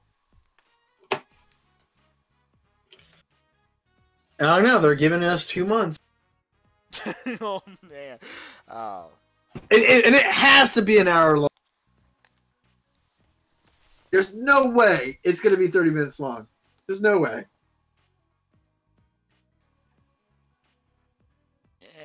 OVAs are usually around 30 minutes to an hour, so hopefully an hour. But even if it is an hour, that's not much time. I think they can do it in an hour.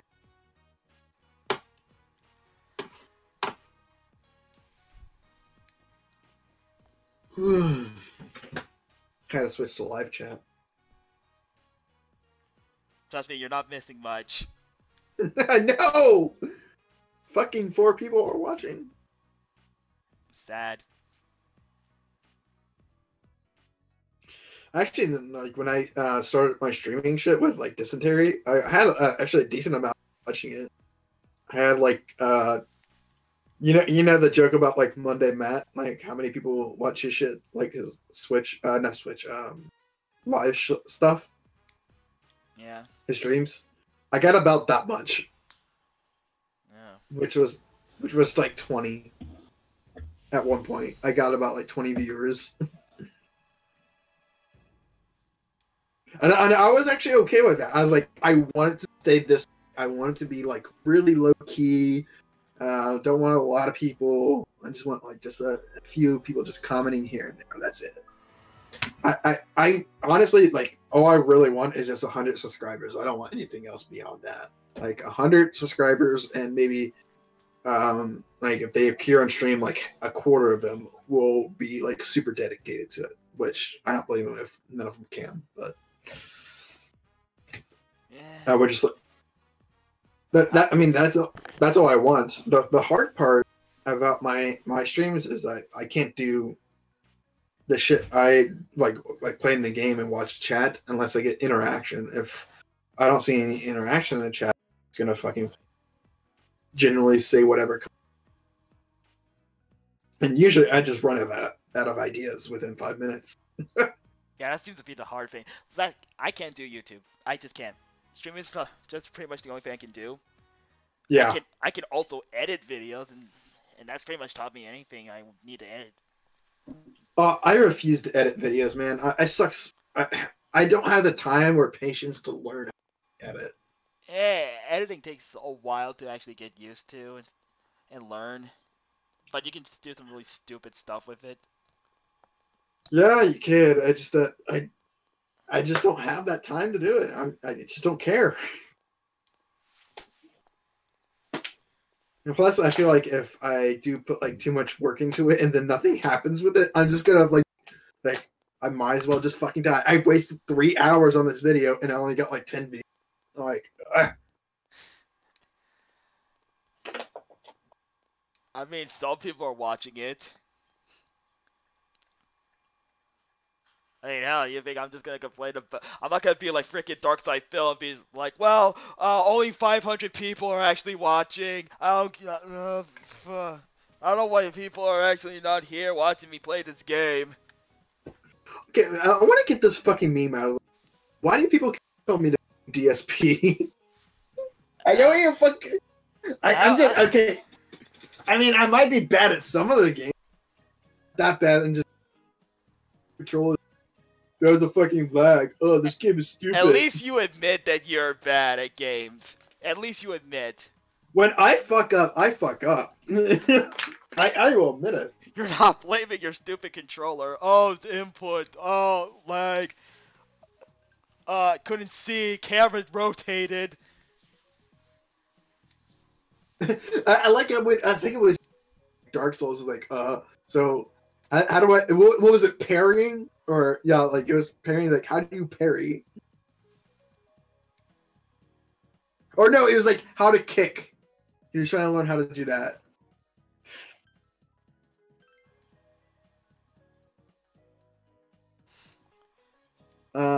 Ion. Nice. Ionize, that was close.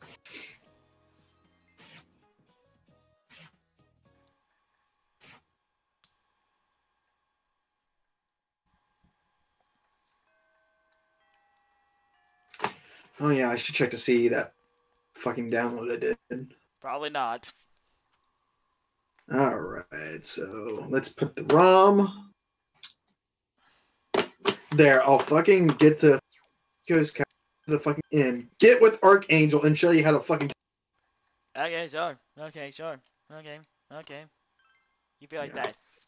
But I'm just gonna fast forward through everything. Oh yeah, I'm that's the beauty of the emulator. I'm not wasting my time going through the 5 hours.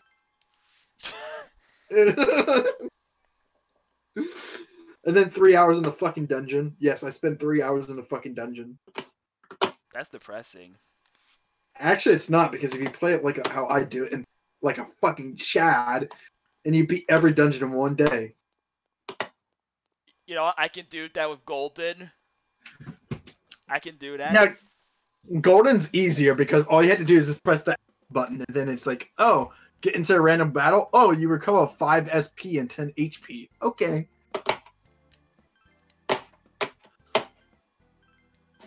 Fucking vanilla. All I had to do is just go up and down.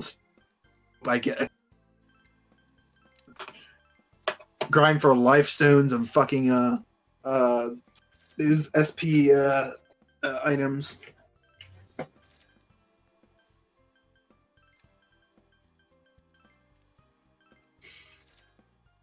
Why are you buying items again? Oh, it's raining. Okay, that makes sense. Yeah. I was about to give you shit. I'm like, it's like you have no reason to buy items. Like, you don't have another dungeon going on. Well, I don't really remember when next time it's raining, and when it does, it's probably just cutscenes. Yeah. Oh wait, you know what I could do? And I completely forgot about it. I can go see the fox. and take up that request for anything else.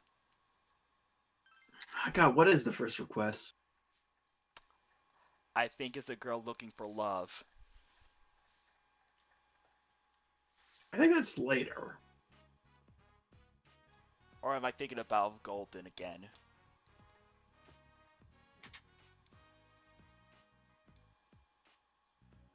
Oh, yeah, it is. It is looking for love.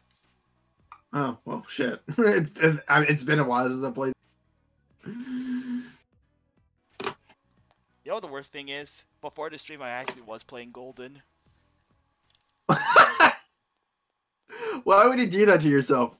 I don't know. I just needed to be reminded why Golden is actually good. Why do you need...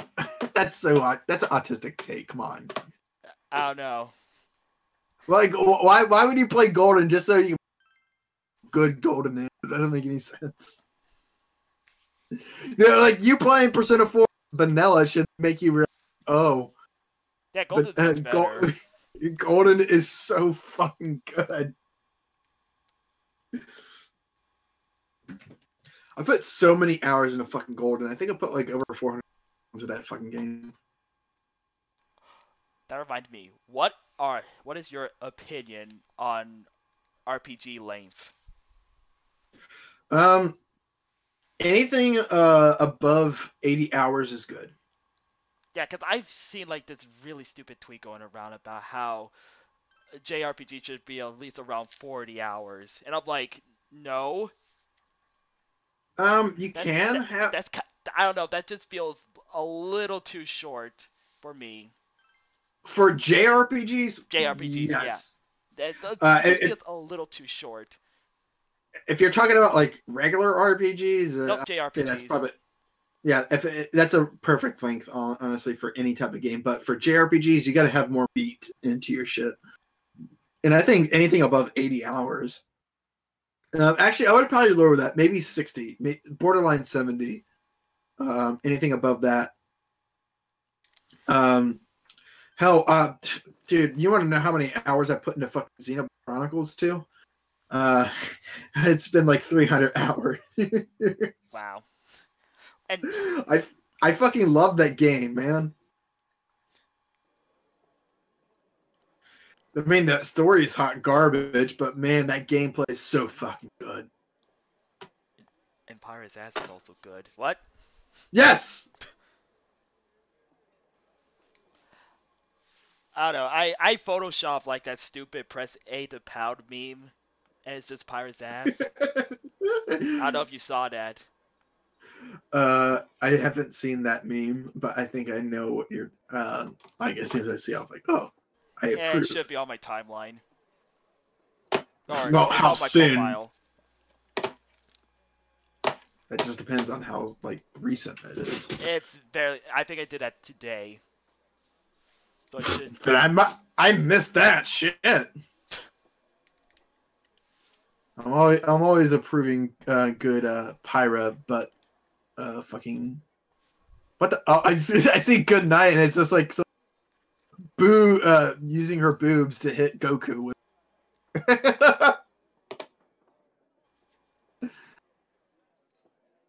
Oh, that one, yeah, that's a swimsuit one.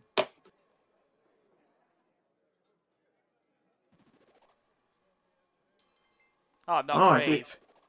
And I'm now here. persistent. Hell yeah.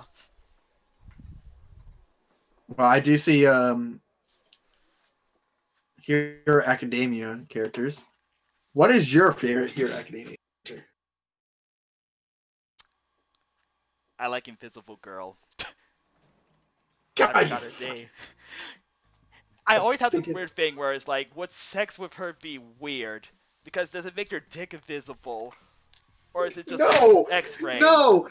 And actually, there is actually Invisible Dojin. I've seen it. I've seen Invisible Girl Dojin.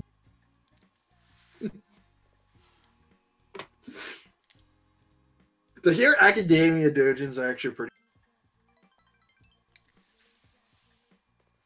I would say for me, it would probably have to be Dark Shadow or Bakugo.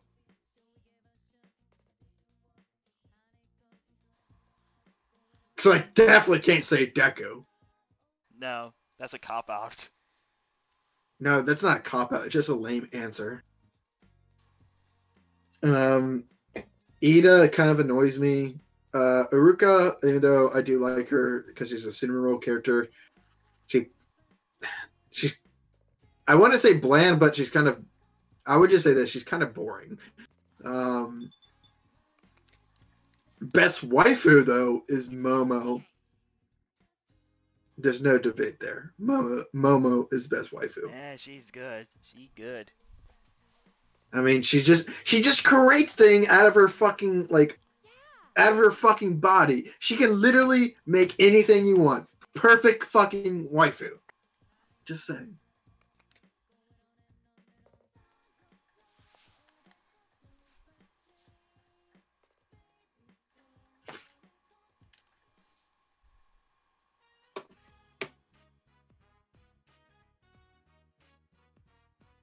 All right.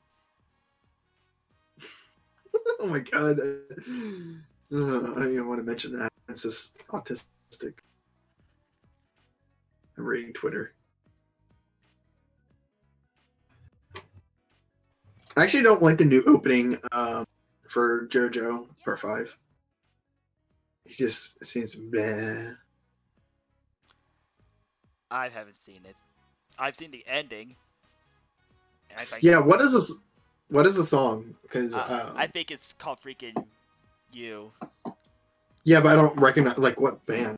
They always choose a band. I just don't fucking know what until Part 2 happened, and then I'm like, oh yeah, I know it. I'm not familiar with the band.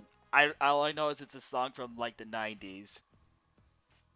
Is that when Part 5 is taking place in the 90s?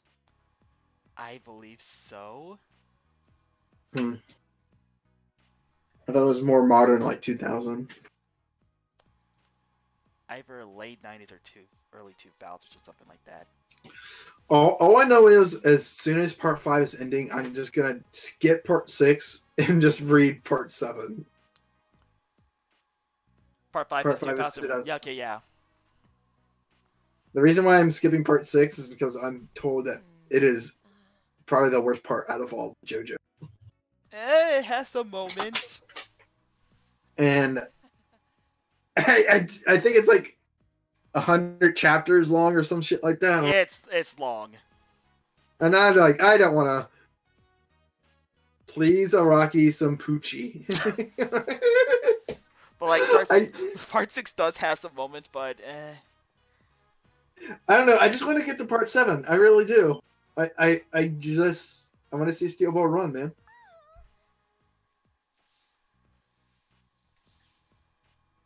Just that concept for Steel Ball runs. It sounds interesting.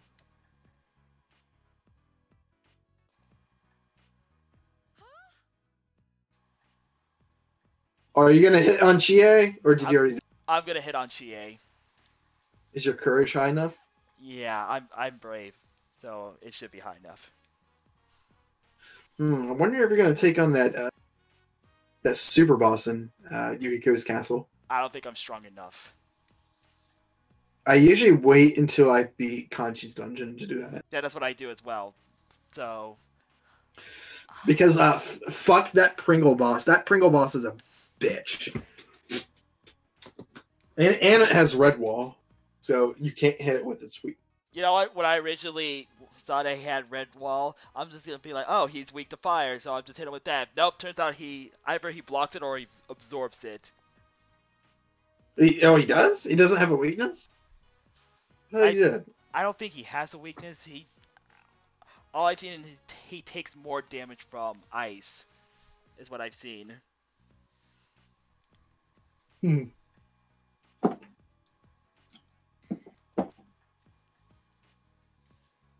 Oh, you know what's the weirdest part? Like Chie's galactic punt.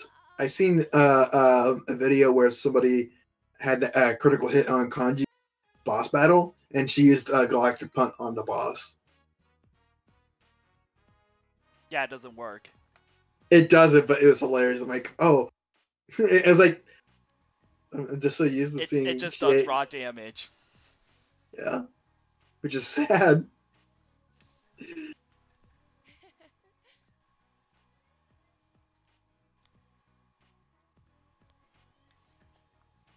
Like GA is just alone that is good to use just because of the hunt. That helped me so many times facing Shadow. And it's the best like fucking final move to use in the arena games. I need to get back into arena games. I was bad at it. the thing is, like it's like button input button combinations. I just cannot remember. And someone were like, "Oh, do like a half quarter circle with this character on this character. You guys do like a full circle." I'm like, oh, I just don't have time to learn all these shit. So I just button smash. Sad. Yeah. Pressing buttons. I'm pressing buttons. At least I know what I'm doing in Smash. Nobody can give me shit from that. Oh no, that Smash is just casual.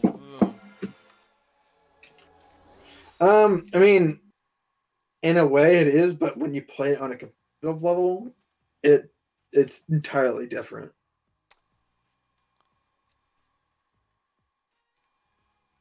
Like I've watched a lot of Smash streams Smash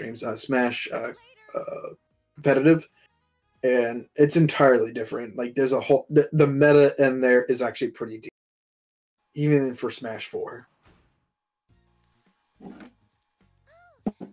And I used to keep up with the meta, but like all the updates like every month or two, and it changed like the characters, frame inputs. I just couldn't keep up with it. So I'm hoping the new Smash game that comes out there, it's just the final product. That's all I hope for.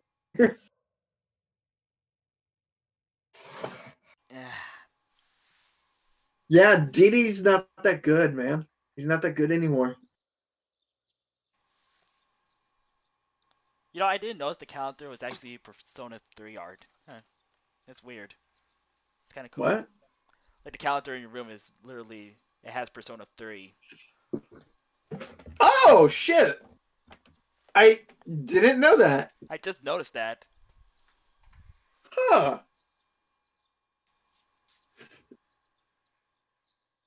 Strange. Did not know that either.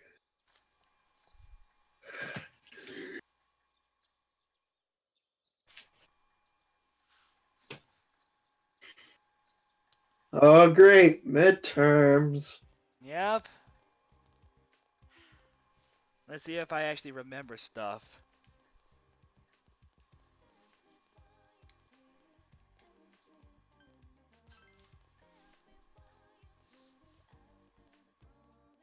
Too bad you can't cheat in this fucking game like we did in high school. It's like, give me like a tap on the desk like once if it's A, 2 if it's B. We had some like really foot tapping. We did finger tapping. Like at one point, we did. There was hats allowed in school, and we could like move it in a certain way with our hats. But then like teachers started noticing like 2 or having like adjusting their heads constantly throughout the test.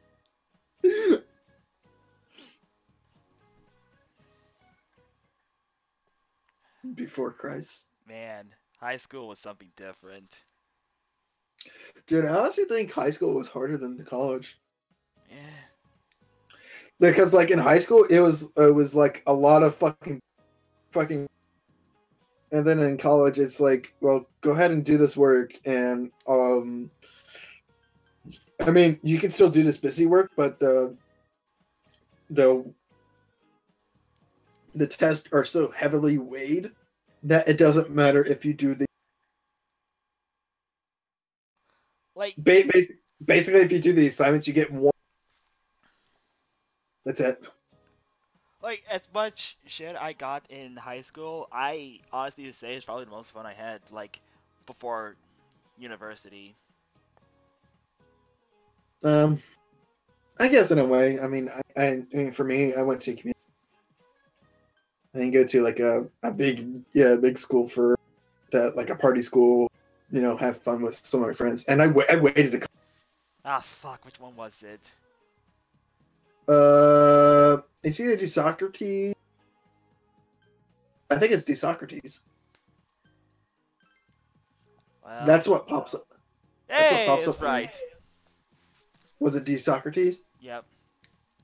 Boom. I mean, like, I didn't go to college until I turned 20. And oh, what? No, not 21. 23. Dude, that's being forced when you're turned 18. Well, when I turned 18, I still didn't. Eh. For the first year after school ended, I was kind of a neat. It was bad, and did not like it. It was at one point where I was going to join the military. It's finally over. Yeah, because everyone's just like, oh, being is cool. It's like, no, it's not. You have no job. You literally just stay inside. That's not fun. Quiet down. So what did you write for number 7? Well, I made $3,000. Sentence? So I put her sorrowful with like Oh crap. no, like $3,000 to last for like food and entertainment. I mean, hell, I was still living with my parents, and but what I did was I that was like my entertainment money to still buy fucking games and then buy food occasionally. That was it. It was rough. It was really fun.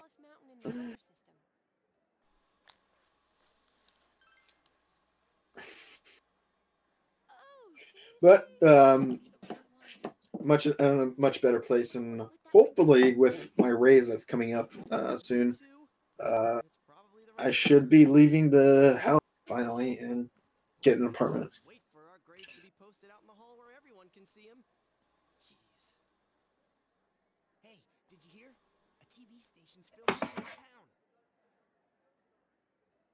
They're probably just doing more stuff about that hanging corpse case. No, it's Man, not it's that. really depressing to You know talk the about highway life nearby? They're gonna cover those and biker shit. gangs that hang around there. A friend of mine Yeah. goes to biker meetings sometimes. I It's hear sad. about him. Dude, what are you doing hanging out with a guy in a biker gang? Well, anyways, what do you think about tomorrow's group blind date? We were gonna meet outside, but it's gonna rain soon, right? Won't it be better to play it safe tomorrow? Get bent. Yeah. Biker gang? Oh yeah, they raise a ruckus from time to time. I thought it was really strange that Hear 'em. intrigued by this guy. I was like, Right by the road. biker gang, and like this is kind of like out of character. I hear some guys at the school are Eh. too. Yeah, I know there are some rumors about a first-year student here who's a total hellraiser. One of the guys working at James said the dude was a legend ever since middle school. Although, was he in a biker gang? Did you say he was a legend? Dude, my favorite part about fucking Golden 2, when you beat the game, fucking Kanji has glasses, doesn't have blonde hair, but black hair. It's the best. I kind of wish they kept that in other games, but it would have been so good. Well, fucking like the Ultimax takes place like literally 2 months after Persona 4 or something like that, and then when they reunite is like a year or two later. Yeah. Dude, I think I saw Rize was in there, and she had super fucking cute. I really like that look. Can't remember much of Chie and Yukiko though, or Yusuke for that matter. I think Yosuke had like shorter hair. Okay, that's weird.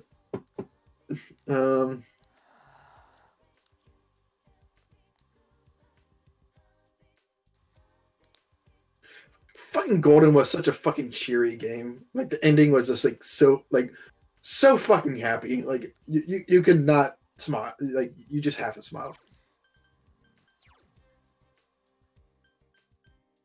Hang out with I. Wait, no, that's not I. What's her name? Io or whatever. Ayane. Ayane. Yeah. You still can't hang. You still can't hang out with I, can you? No, I'm not. I need to be like, I think it's rank 4 with the sports team. Then do the sports team. Get the sports team.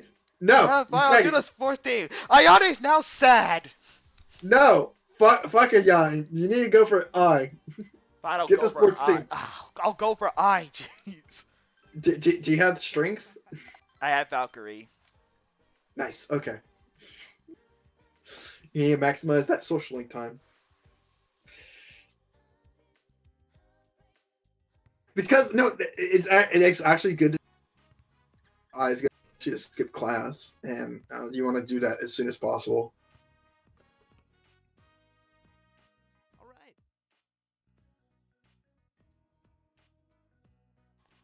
Because it's like a free event, a free social link for no fucking reason.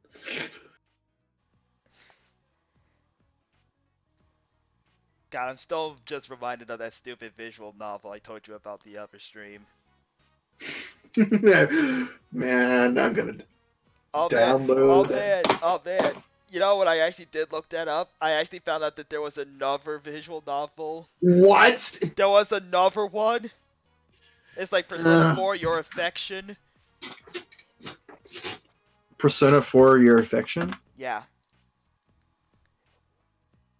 It's another one, and I think I looked at Tumblr. I remember seeing that they were actually going to make the same people that are going to make. They're going to make Persona 5 visual novel. Oh no! Oh, it's on Tumblr. Why am I not? Yeah, man, Tumblr just comes up with the best content. We hope you enjoy our demo. Yeah, it's a demo. And it's been a demo since 2017. Dude, I know the few days. New Days, right? Yeah. There's New Days, and then there's Your Affection, and then there's a Persona 5 visual novel coming soon. Like, they already have it all written up, the script, I believe. Download link, Google Drive, my god. Seriously? I'm downloading it now, fuck it. Download it anyways. Google Drive can't. It's a zip file, there's no fucking exe file. There's no fucking viruses in this Tumblr. They don't know how to fucking engineer a fucking virus, even if they tried. Nah, they think viruses are just mailed. I don't know where that joke was going. I apologize. Ooh, what the fuck? Let's look up Necessarite. Oh, her. Air quotes, her. Eh.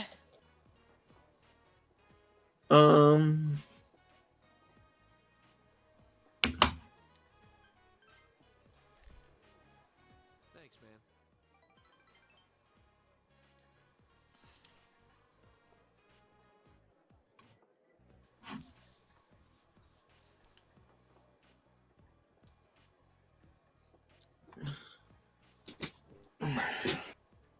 Wonder if it.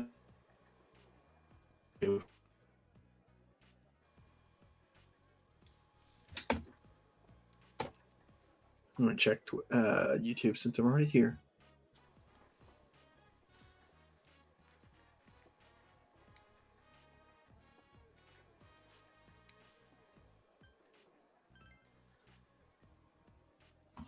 Nothing. Okay. Well.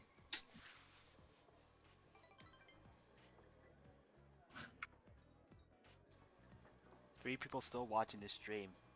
You could be Why? doing even better with your life.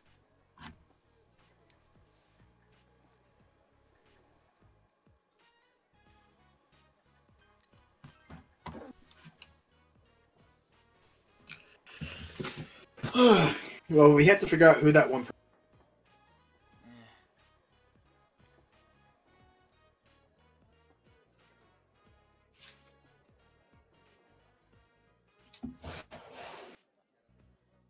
Oh wait, no, I just saw that on my timeline too. What is going on? I don't know, but I try to look and I'm like, can't find anything.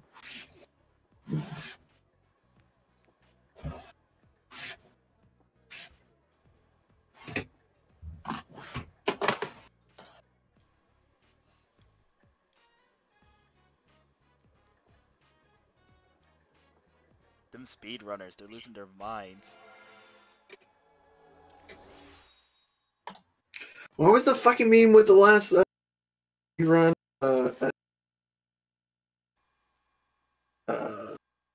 Fuck, what was it? It was the fucking what's it called? Station? Oh, dilation stations. Dilation stations, yeah. Like, okay, I have nothing against trans people at all. Just throwing that right out there. I don't care. So If brave. and I, So brave. I have nothing against them at all. Well, the sane ones. The sane ones I stand. the people that you like. The people that I actually like, you know, the ones that don't get uppity in my face. Okay, that's a better way of saying it. Like, they're fine. The Tumblr, Twitter people who are just, like, 50 different pronouns and crap like that. Like, no. Mm-hmm. And they get mad at you because, oh, I didn't actually say their preferred pronouns. Like, I understand, like, she, him, I understand that. But, like, Zir, they, or whatever the frick? Like, I don't even know what those are. My Majesty. God. I want to be identified as a.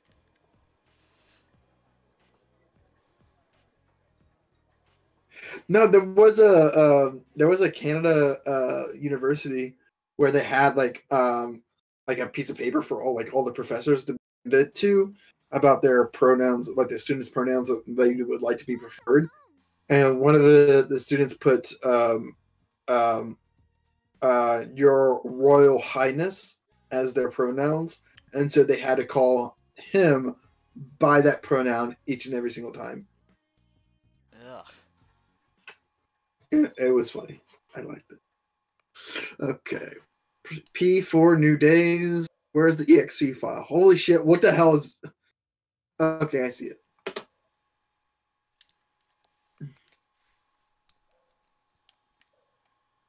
There's a dating sim application in this file? Holy shit.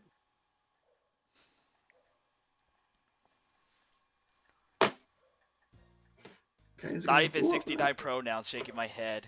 Yeah, sad. Oh wait, no, they can't do that because that's sexist.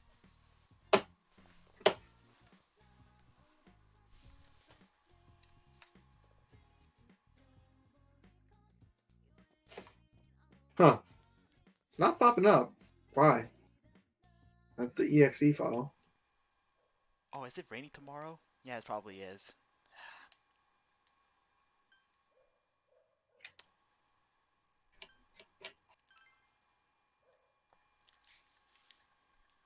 Oh, wait. I already found some stuff in here in the files.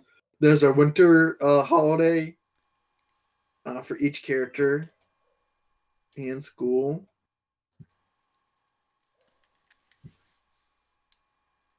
Okay, sounds, music.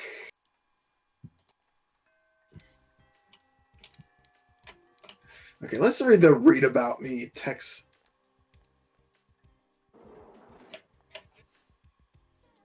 Read me. How to run. Run P4 new day. You can create your own desk.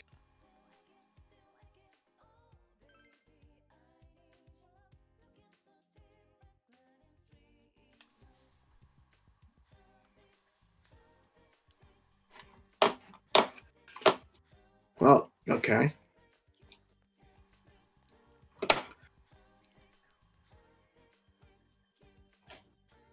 Okay, I've open.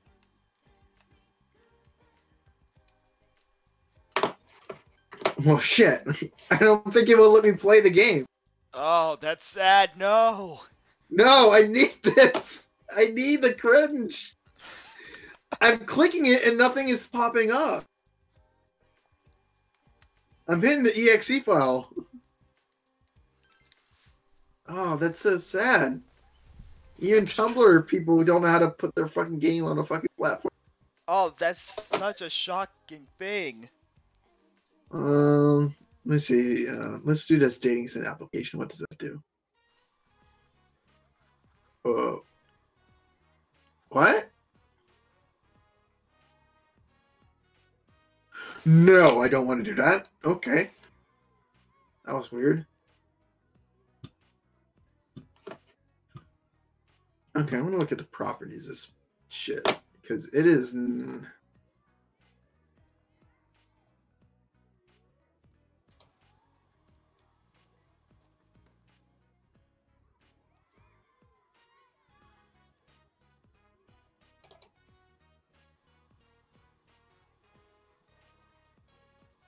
Huh.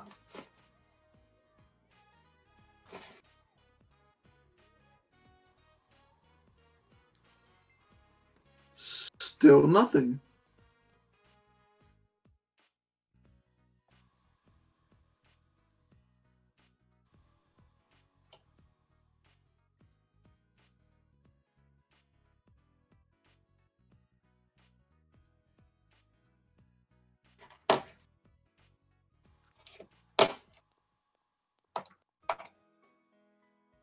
Well, time to delete.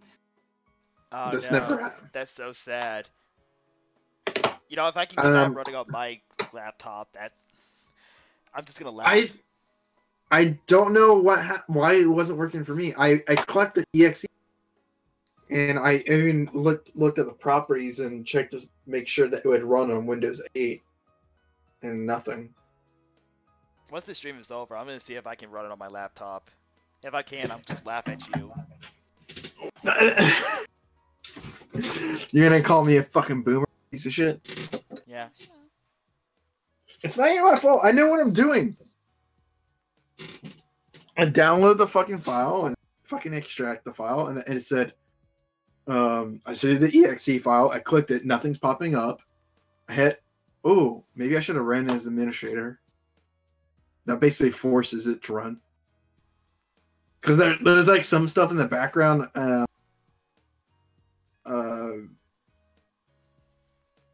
If you don't run it on administrator,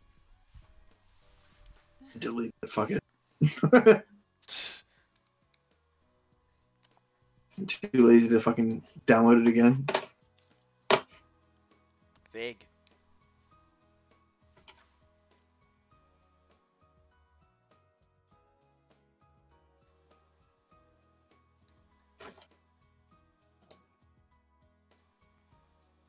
Persona 6 where you can romance a hot MILF. Is this the hot MILF? If so, yes. I mean, there was Takemi. Well, she's not exactly a MILF, but like Takemi, I would totally waifu. She's the hot goth GF. Just minus the big titty.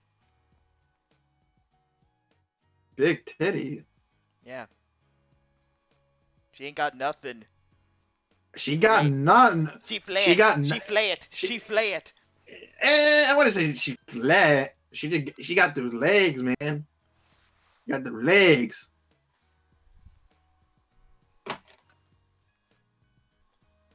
I'm just saying, man.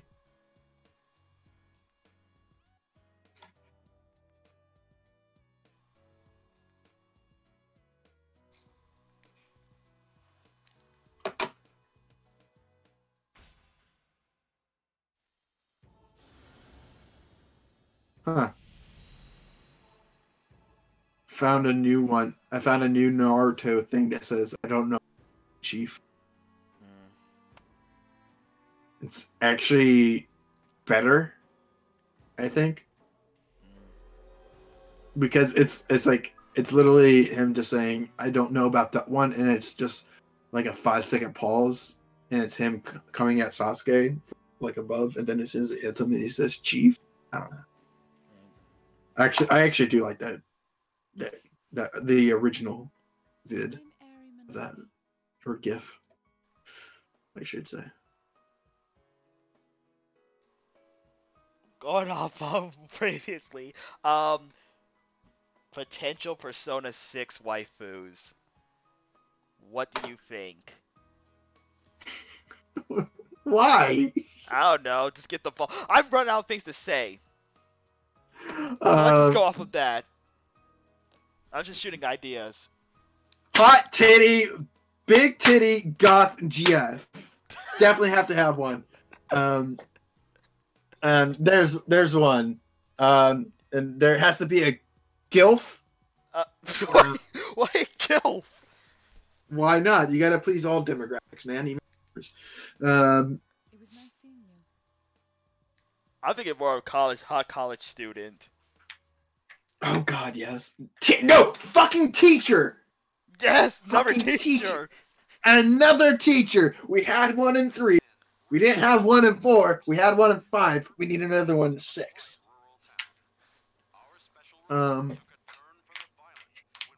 We need a gamer girl. How about a foreigner? Depends on which foreigner, though. Hot European foreigner. Blonde hair, blue eyes. Yep. Yeah. Well, oh wait, no, that's fascist. We can't have. Give a fuck? We're gonna have game journals calling it.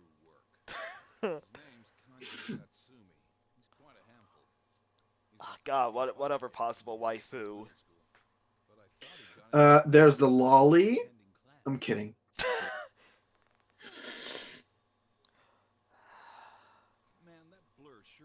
There's the tsundere. We need another. A good tsundere. How about another reverse trap? Why? Oh wait, reverse trap. I approve. I approve reverse traps. People give me shit for reverse traps, and I agree. It's going to rain tomorrow. I'll make sure to hang the laundry inside the house.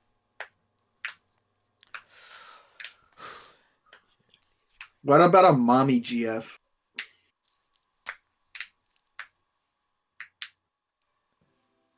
No. Reverse trap teacher.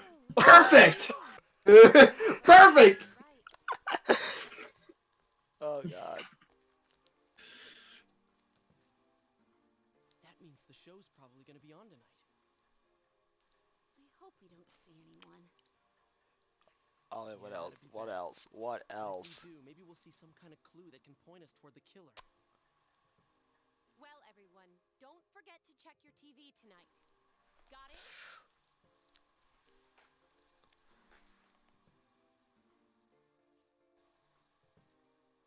Succubus waifu. Instead of an actual persona, it's just the Yeah. I don't know, probably. Welcome home. Okay, wait. We have to please the furry community. So I guess a wolf. We're eating the Would that- grass. Let's eat the grass. was it? Was that? Oh, the grass. Okay, the Foyoi grass. Oh,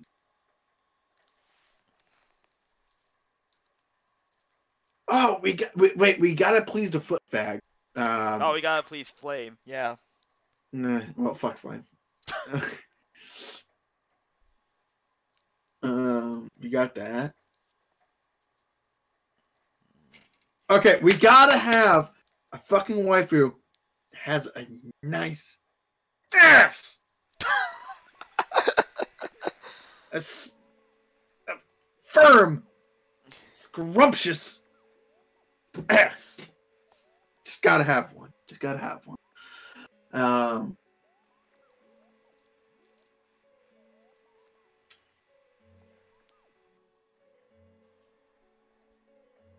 what else?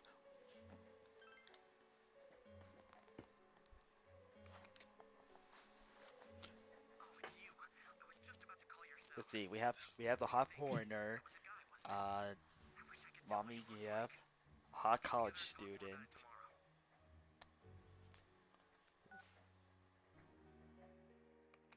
Well, I was gonna say Asian girl, but it's gonna take place in Japan. Wait, okay, so here's another thing that I would like if they did something different in Persona 6. Have it take place not in Tokyo or Japan. Have it in a different country. That's gonna be kind of hard. How? Well, considering the fact that the people are making it are from Japan. And it's gonna be kind of hard to make a game that's based on a location, like an actual real world location, when most of them had pretty much been in Japan for most of their lives. You can I mean, like, there's many times where like anime people have traveled to countries because they wanted to go there so they can put that in their mediums, like their manga or but they would have to learn about the culture. They should be able to do that.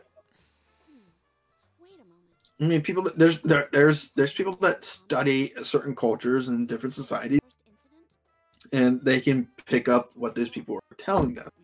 I'm just saying, like, if you have Persona 6 and you have it set in like fucking Italy, I think, I don't know, it'd be different. Or I'm just throwing ideas out there. Like, okay, there's like so many times that same themes over and over. I mean, like, if you want something like different, I think that might be a good drastic change that they can change. Like, you don't necessarily need to have areas in Italy to be representative in there, but you have to have variety and cultures in the game. That I do agree. You can just make up areas in the game and say it's Italy. Or I'm just throwing examples out.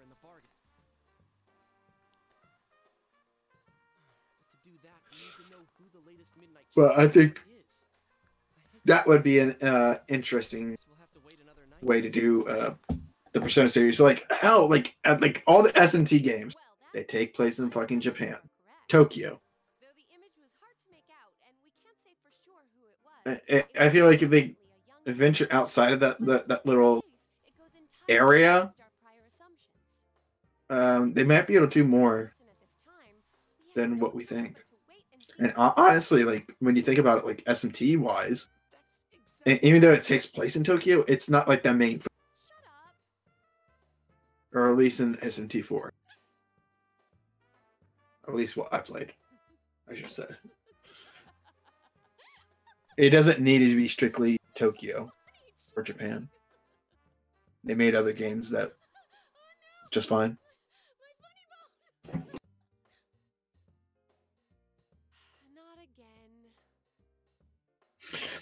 All right, so another waifu. A 2D waifu inside a 2D. What I mean by that is, in the game, you have these characters who are your main protagonist.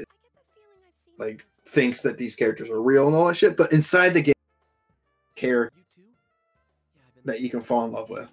There you go.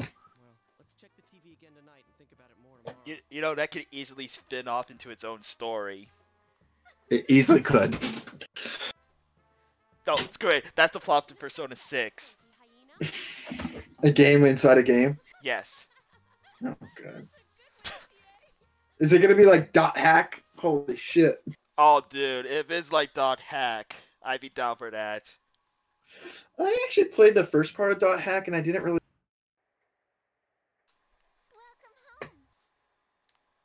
Sad.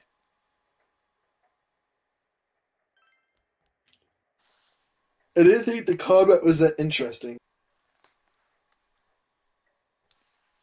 I mean, the premise, the story was interesting, and that's what made me kept on playing. But by the time I got past the first part, it still didn't resolve the main issue of the fucking narrative they were going with. I'm like, well, that's when I learned, like, oh, every other part, like, well, fuck this, I don't care anymore.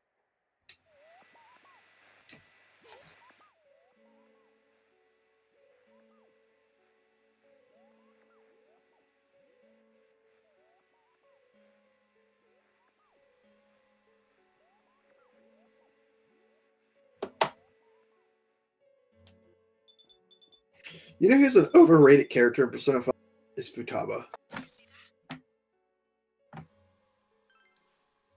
I mean, I can see why she appeals to most people. I mean, she's a neat. Yeah. Most of the people who are playing the games. Yeah. But I just can't help but look at her as a. I really can't. I'm whatever to it. She just crossed all the the boxes. I don't want to deal with anything. She's like the youngest character in the fuck that you can romance. I'm just indifferent. It's like whatever. Though I've seen a hot cosplay of her. Okay. I've seen many. Which is weird because the cosplay of her, those have tits and Futaba. Seriously? Well, you get a better chance that way. Yeah, say neither. Say neither. No, you coward! No, I was trying to remember which one gives me understanding. I mean, yes, it does both, though. But still, you say neither. You go for the bro. No, I already. Well, that would give me courage, and I already have enough courage.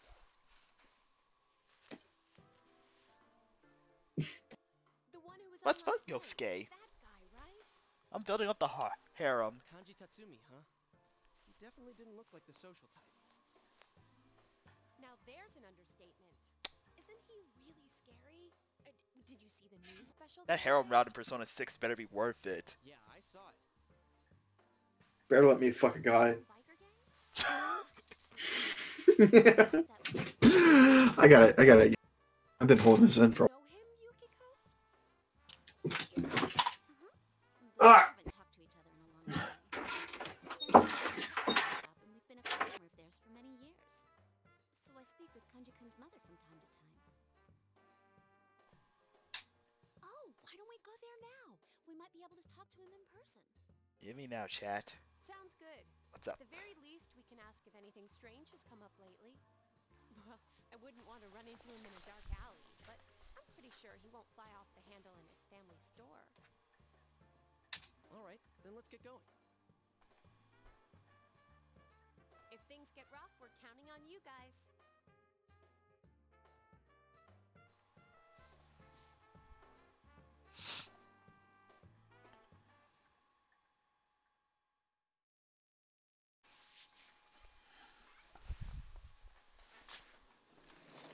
Oh man, it's everyone's favorite trans pride Naoto. Yuki-chan, it's so nice to see you.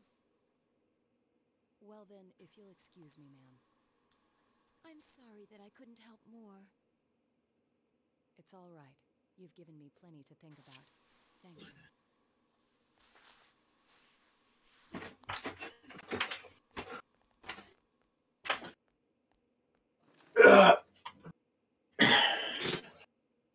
Oh, great! It's the character It's that's the trans everybody. character.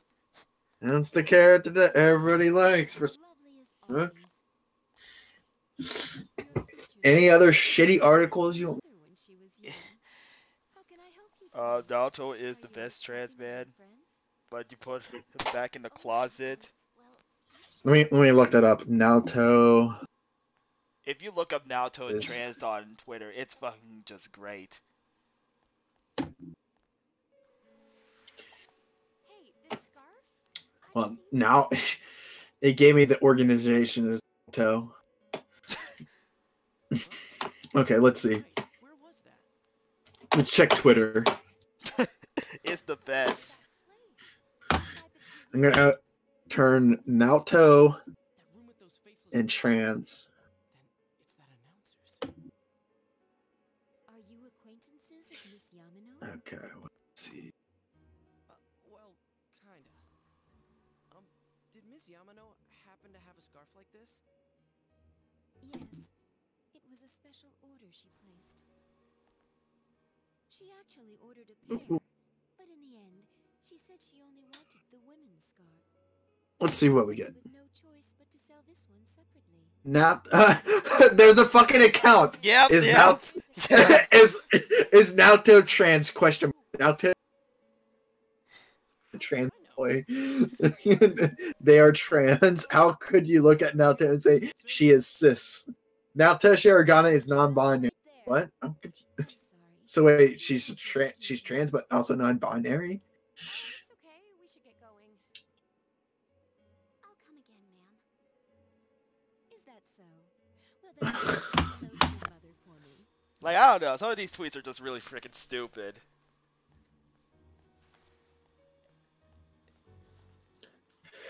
Okay, so I was checking the grading But it's just a scarf. paper where I wrote about Persona Because of that? Damn it. toxic interpretation of a trans person, and I used the quote, Come on, let's what I should yearn for, no, what I must strive for is to become a man.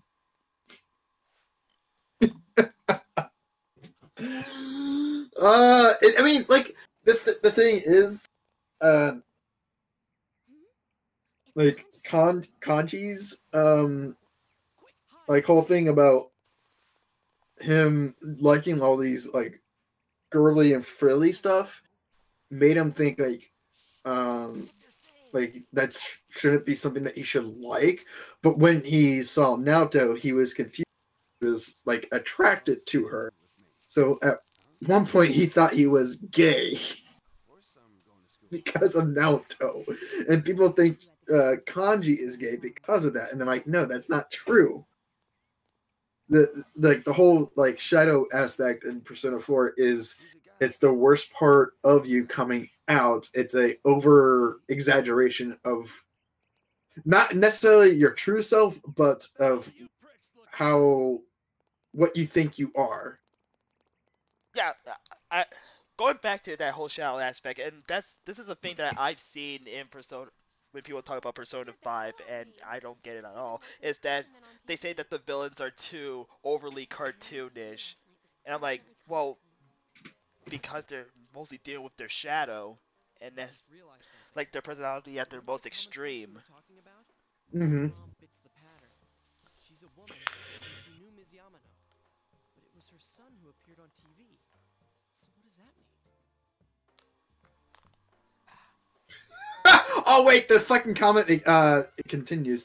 It says, what I should yearn for, no, what I must strive for isn't to become a man. It is to accept myself for who I really am. And talked about how that has really shitty implications for trans people. And my professor, a trans man, put a comment next to it and just wrote, yikes. Does that mean it'll be I'm gonna put that down for something that didn't happen. true? Then the translation makes no sense. Things that didn't happen 500. Cause I don't think a freaking college professor would just write yikes.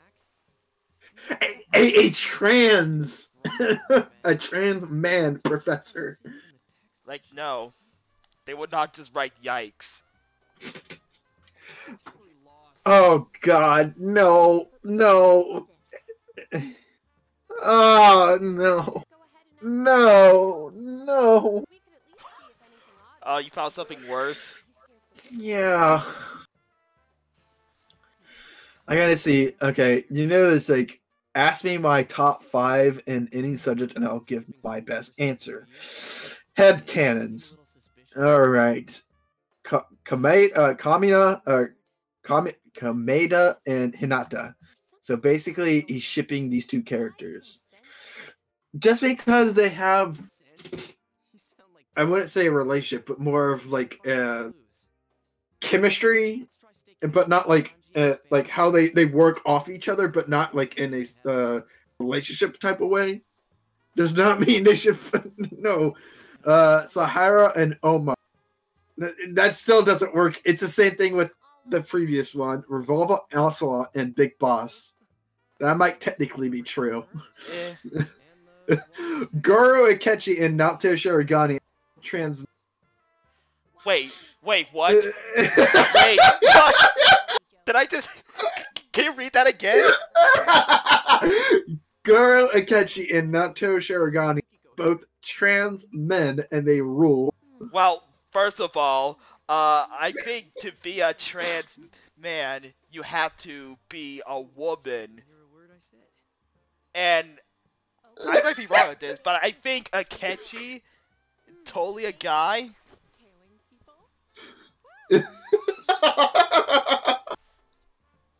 I mean, I know he's kind of effeminate, but... Nano from Nichijou, also trans. No. 6. I don't even know what that is. I never watched Nichijou. Bonus: a whole suitcase of stuff about 9S that downplays how shitty he can be, how shitty he can actually be. Everyone hates 9s. It's so weird. He did nothing wrong. 99999. 9s did nothing wrong. Let Kanji be gay and Naoto be trans. You fucking cowards. Should I just fucking retweet this shit? I'm just gonna fucking I'm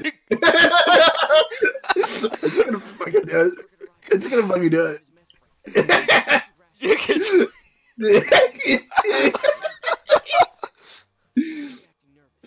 Kind of transphobic MLM, whatever that means. P4 fans will go out of their way to comment Kanao. Is that Kanji and Naoto? Yeah. With trans guy and MB Naoto in call it straight. I don't even know what you fucking said. Thought about Kanji being I don't know. She was a faggot anyways. It's also wasted a solid trans pun by fucking up Naoto. Not a great look after all. Overall, sad. Let's see what it is. I like it when video games. I have no idea. I like it when video games clearly have a. Tell me. The developer definitely pissed off about how Japan treats its. On this topic, Persona 5, one of the most thematic, cohesive games I've seen. Even that damn Splash video shows off the idea of having this variety of characters dance through every scene. Oh God. Oh God. Sure, that's fine with me. Oh man, they're almost out of sight. Come on, Yosuke. Oh, is this Naoto? Yeah. This Naoto trans account just says the same thing every fucking hour. I know, isn't it great? I'm so glad somebody wasted their time making a bot like that. Now it's a robot. Yeah, now it's a robot. Yeah. But also trans. Also, for the record, despite the text of the game, to me, Kanji will always be queer, and Naoto will always be. Because fuck canon. It's like, I don't care what the fucking says. In my head, it's this. Because I said so, and I need my safe. I'm a special snowflake. Oh my! Oh God, you found something. Chie and Naoto, trans sisters. I see it now. Because they both have short hair. I'm retweeting that. Every time I read fic with trans man Naruto, I'm bearing Naruto, I get 50 years added to my lifespan. Wait, there are a bunch of people calling Naruto Sharingan. Oh my god, there's a smart person. I'm gonna like that. Oh god, oh god. Okay, so here's something from Reset Era. The Persona dance against PQ. On their way, it seems like it's sometime until Persona 6.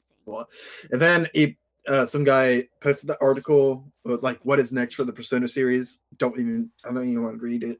But the guy says some things. Do people still not understand that college in Japan is different than it is in the West? What you're asking for is the high school setting you're apparently been getting oh so tired of, but worse. If you're familiar with the Persona fandom, I don't think I have to tell you, but tell you about the over-exaggerated accusation of sexism in these games either. Someone responded to that. I've only ever played Persona 5, but thanks to Alpha Ben, even I know that you're referring to that bullshit with Naoto from Persona, I think 2. For one thing, probably she's not. Oh my god, that's an incoherent sentence. I didn't even read that before I read it.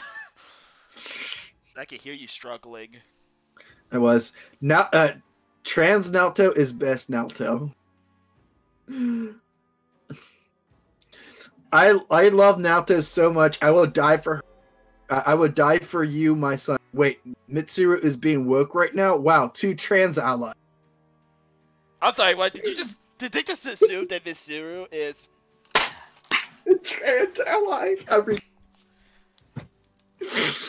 Man, this whole thing is a mess when I originally looked at it. Now it's fucking worse. Me, friendly reminder, Naoto Sharingan kanji is bisexual. It's canon. No, it's not. But do go on.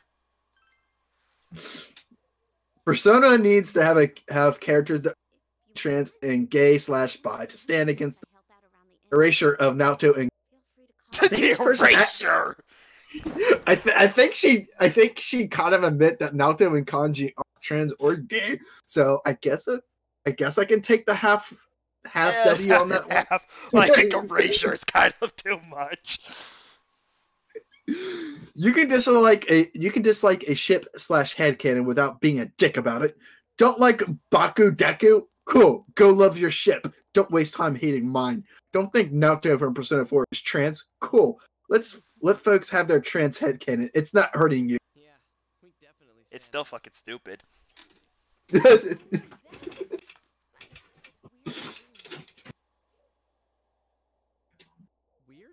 What about them's weird? Should I just retweet it? It's like, it's still gay. I don't know, half and half, probably. Naoto made a decision to be trans. Naoto isn't a fucking real dude.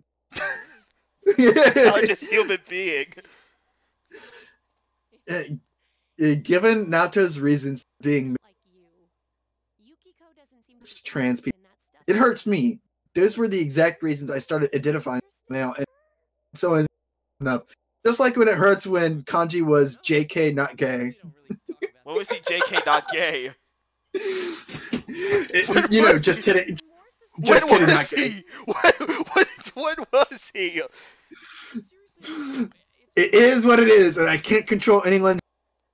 Always kind of surprising to S star UYO queerbait, but not Naoto, almost trans queerbait. I don't even know what that is.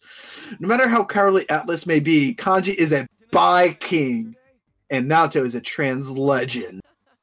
Retweeting that. God, trans legend. I actually didn't know about Naoto. This is a bit cool, but unforged.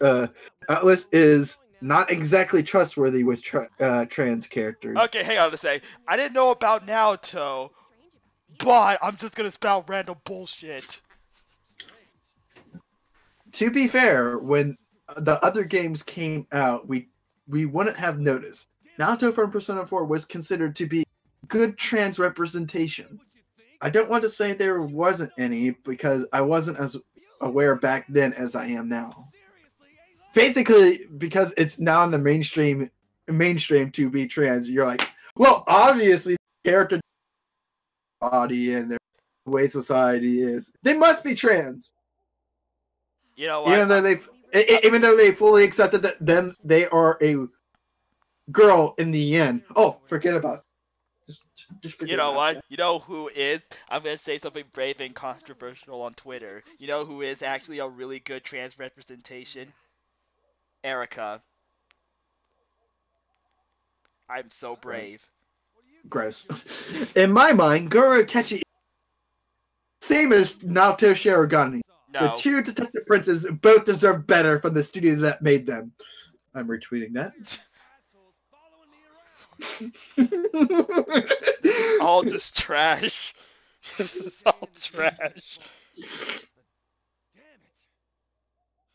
I like Chie because I'm kind of a sicker tomboys, but I admit she felt a little undone. And I like Naoto because trans things, but that was handled really poorly from Japan. So 5 was so good though. I don't even know what this means. Honestly, the way I see it, yeah, Naoto seems like an interpretation of a trans character. Overall, even if you think Naoto isn't trans at all, their character gives a bad implication of what it is to be trans and plays it off like pretend. So wait, Naoto is not meant to be trans, but what? It gets better. Naoto was so raped by a turd. The implication that Naoto was acting like a yes, someone at Atlas was just writing it, and all of a sudden just like, yeah. God, all these gymnastics are great. The implication that is that Naoto was acting like a boy because they looked up to them and respect in their profession if they didn't, which is just so like trans men and are pretending to be guys because of discrimination. XDE fuck ass. Oh my god! I'm looking at the tweet right now. That is the same person with the freaking trans man professor. Wait, really? I'm looking at it right now. That's the same profile pic. Franken hosty? Yeah, that's the same profile pic. Oh god.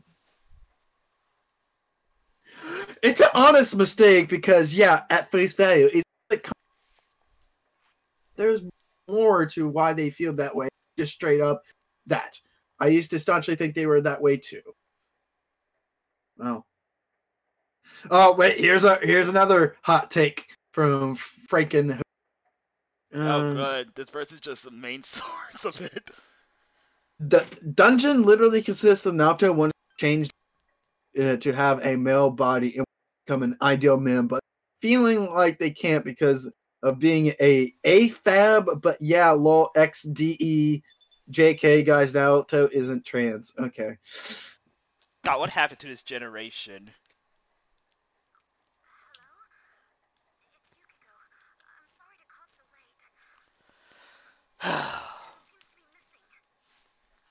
What is the point of people putting the stars? I think you try to censor it like what they did with Trap. No. The thing is, they use that with the word persona. Talks about persona, but instead of the E, it's. Oh yeah, because they try to censor it because it's bad. No, I think they just wanted to put that there so when people look up persona on the search list on Twitter, it doesn't pull up persona. Talks about persona, me, loudly. Naoto is trans and Kanji is gay. I will never forgive Atlas. Oh my god, you fucking babies. It's a video game. Let's answer why this is wrong. Kanji isn't gay, and he still likes Naoto despite being a girl. Anything, he just likes tomboy. Naoto isn't trans. Why? She accepts it, she's a woman. And unless a word of God states so, oh no. A word of God.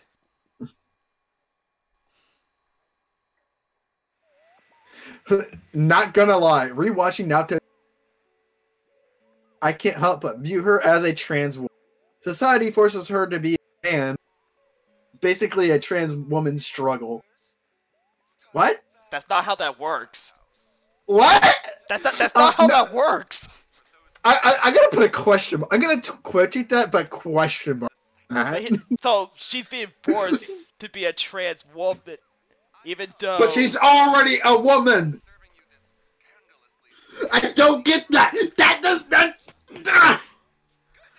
She's already a fucking woman. Oh So God. how can she be a trans woman? I don't get that. I'm just gonna put a question mark on that. Me, listen, Atlas did the LGBT community dirty, and well, about Naruto, in my opinion, what? That he's a trans boy? Because you're right, me, and it's Michael Jordan crying.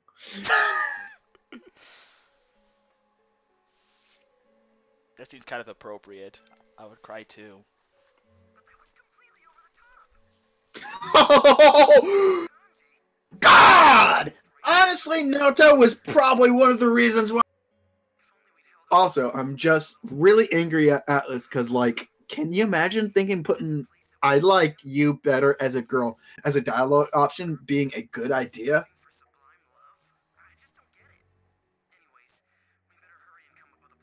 Yes! That's fucking Naruto! I consider him to be trans, but Atlas and their transphobic ass was like, no, Naruto's a woman. XD. How much do you want to bet they wouldn't be upset if they found out that the writer for 4 was a woman? Wait, was it really? Yeah. I thought it was 5. No, it was 4. Oof. Things have gotten a lot better since I've given up Naruto / Rize. What? And NB or Butch Lesbian Naruto just clicked into place once I started. What? What? No. What? Leave Rize out of this. No. Wow, you're just finding gold mines. Oh yeah. Nah, something in Spanish that I don't know.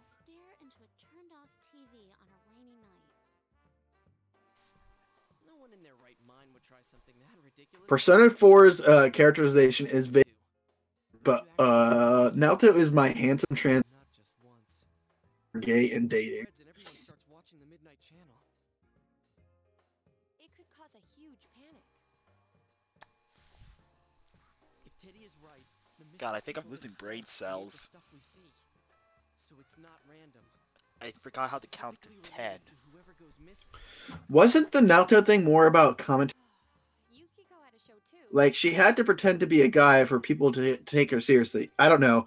I never read it as trans per se, but maybe I'm wrong, which I'll be first to admit. No, don't admit that you're wrong. No. You actually have. You're actually right. The first sentence right there. That's exactly the point. It's gender. It's roles. It's nothing that she's like. Oh, it's not that deep. It wasn't like, oh, I wish I had a dick and was able to beat it and then fuck another like chick. No, it wasn't that. It wasn't that at all.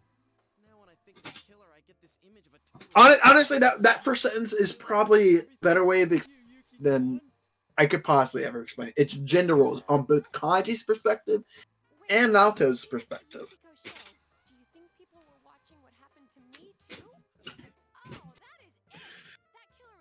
I've been mad about Persona 4's Naruto stuff for so many years. I'm literally making an all-trans Naruto design in the hope that I stop being mad at online. That's a retweet. Man, that's impressive. You're literally that mad.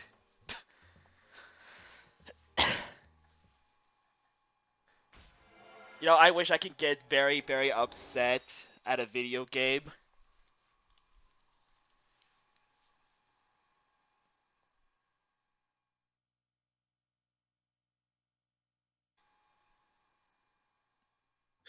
Me, a dumb teen playing Persona 4. Nah, Naruto isn't trans. Me, now. Trans. They literally have a surgery table. Holy fuck. Those last two were the same thing. I know.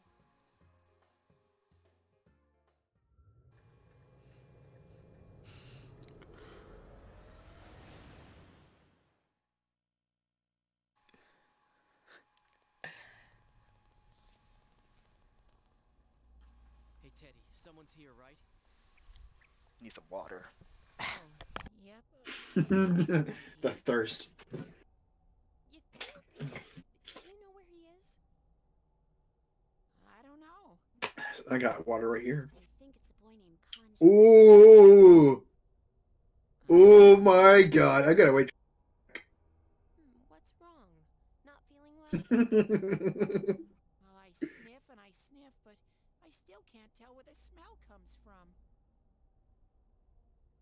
Aren't you thinking too much about too many things? I mean, last time you were wondering about who you really are and how long you've been here.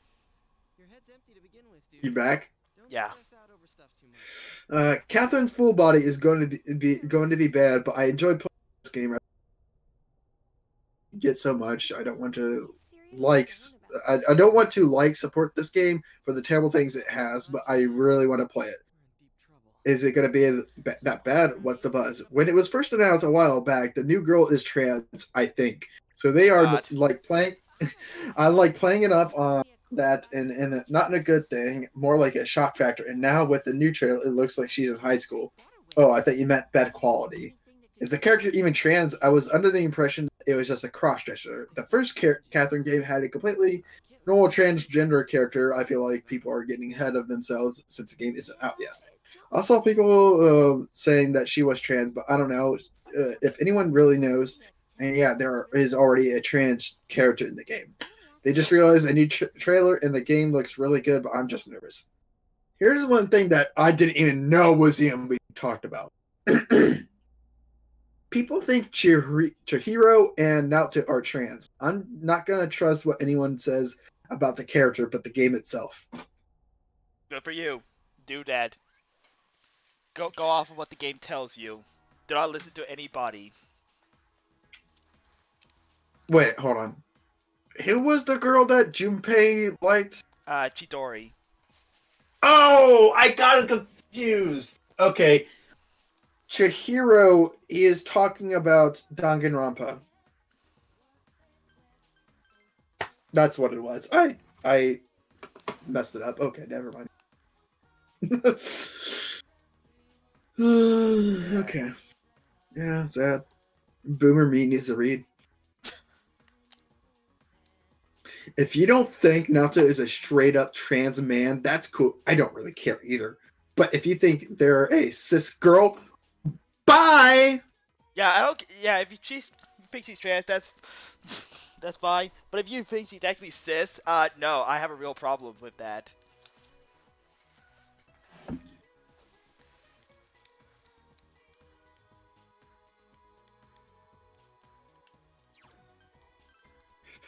I was thinking about a trans femme Naoto and being removing the feminine parts of themselves because they can't be open about being a trans girl. Fits the narrative and the transiness.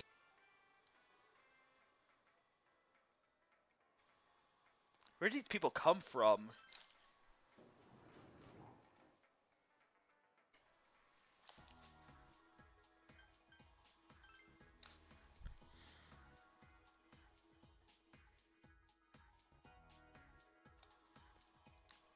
What? Oh, another confusing one.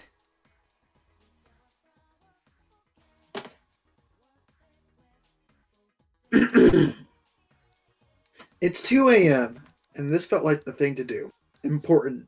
The gender binary is garbage, especially because Naoto is trans/non-binary. Not sure how that character truly identifies as they were, but I'd favorite them every time, no matter what. It's like one of those options was basically saying, I'm not a guy, I'm a girl. Fuck me, right? Okay. Yeah.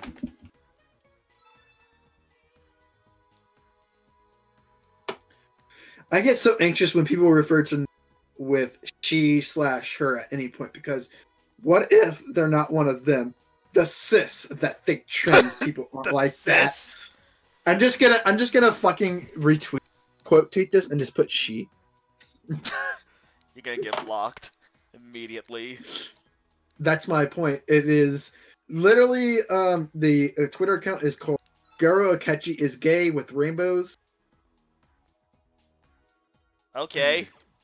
Yeah. Garo Akechi is gay. Yeah. Even though we never really got his sexual. No. We ship him with the main character, even though, plan on shooting him in the face. It seems really weird. Yeah, I want to kill you anyways. What? No, what? Okay, anyways, fuck at... Oh, wait, hold on. I want to see if this is a continuation. Well, I say anyway, so it probably is a continuation. Oh, wait, holy shit. Oh, is it an entire Fred? Because if it is, that's usually the best ones. They just go on a diatribe.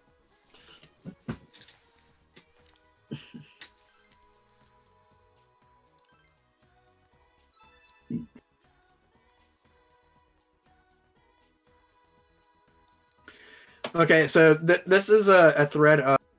Oh god. Thread. Kanji Tatsumi. His entire arc is self-acceptance, and if Atlas weren't cowards, it would be beautiful. Either way, he's gay as shit and literally so sweet. No, but also, would not hesitate to kick your ass till next Tuesday. Kanji is the only bitch I respect. All good round. Hana Yosuke, fella is it gay to call your best bro 24/7? Yeah, sure, he's an asshole to Kanji in the game, but I still like him. Probably because of my HCS for this. I don't even know it. He's insecure and shit, and what a move. You and Yosuke are partners in love. Guys just can't be best friends anymore. Without it being... Chie, meat lady. Honestly, she was my OG fave when P4. She's a lesbian, and you can't fucking tell me otherwise. Like, Kanji will not hesitate to kick your ass. Her shadow was fucking banana BDSM lady, and I still laugh about it. Last one. So many people are missing the whole point. Rize, she's so fucking cute. V, bubbly and extroverted. Identity crisis, LMAO. She's a goddess. She's a goddamn goddess. How much of a disservice they do to her, like making her crazy about the protag /you. It's sad because she... I still love her. It's like she's like in a love... And she's kind of like the stereotypical... Well, she is an idol. Yeah. Naoto Shirogane. Oh, here we go. A fucking legend. I don't care what happens in game. He is a trans male. Like seriously, I get it. It was brought out in Japan around 2008, 2010-ish. But for real, no need to just erase all that shit. I'm just angry. Relatable as shit. Has trouble making friends and mature for his age. Anyways, fuck Atlas lives. Kanji is gay, Naoto is trans and gay, Rize is bi, Yosuke is bi, and has a crush on you, and Chie and Yukiko are happily dating. So every character P4 is just gay. They're just gay and bi. Okay, we're going on Persona 5. Okay, Anne. I honestly relate a lot to Anne. There are a lot of blonde who loves shopping. Nitro, but she's a sweetheart. Okay. Haru, oh god, what does she say? I'm pissed they didn't develop her as much as they could have. She came so late. True. But I love her design and her overall personality. Is soft, uwu, but will slaughter you. Slaughter me. Okay, that was actually pretty tame. Honestly, I like Ryuji and Makoto too. Not my... Actually, I actually disliked Makoto at first. LMAO. Why? Oh, Fire Emblem characters. Okay. Oh, it's all fake characters. Never mind. Never mind. Here's an Erica. Hector. Okay. Stall. Sumiya. Henry. It's mostly...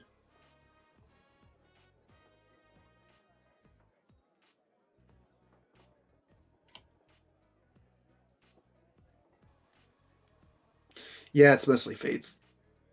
Charlotte. This is all kinds of Oh, sad. Charlotte, my gold digger. She'd be deceiving, all right. Honestly, I get why she's that way. And I'm not gonna lie, because they're trying to sugar SNTH. She's still rough and ready to rumble. Will happily slaughter. Ugh. Look at all these fucking fake characters. Ah.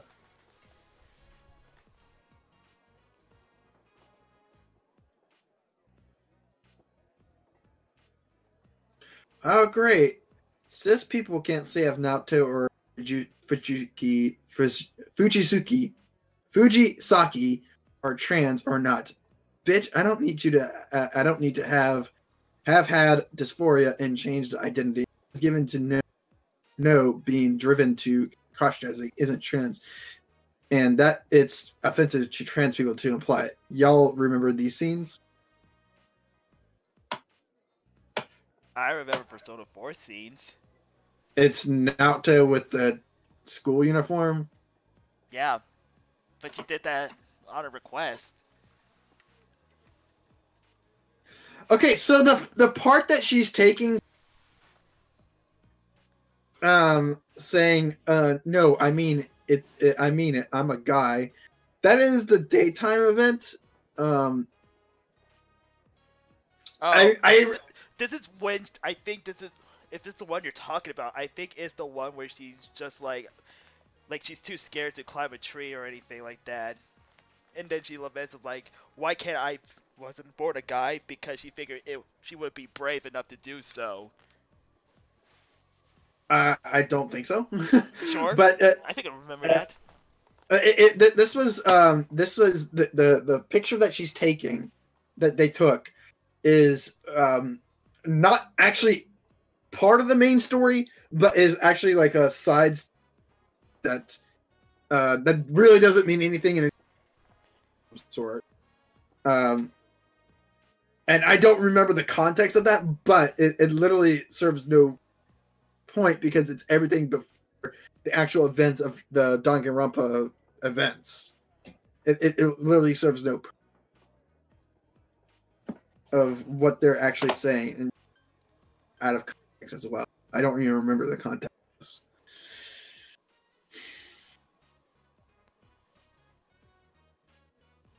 What? What? Oh, what? We're finding a lot of things here. Rise feels Aro, but Pan I just feel in my bones. Also a gender. Yeah. Naoto loves Rise. It's a fact. Also, I like the idea of trans girl Naoto. Shout out to Xenon saying that once, it sucks with me. I forgot Yosuke. TBH. I only see him as a straight Larry of P4, but I hate him so.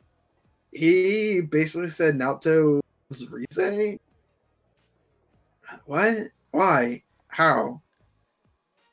You don't question them. Just go with it. If you can date any of them, then you should be able to date boys you can socially. Like Yosuke or Kanji or Naoki. Naoki's a trash character, just saying. And I'm just saying my opinion, but my sister's dead. Yeah. My sister's dead! Kanashi has a big crush on the main character. No. Oh, Naoki. No. Also, taking back the Naoto trans thing was fucking bullshit. There was nothing to take back because there was nothing there. Oh!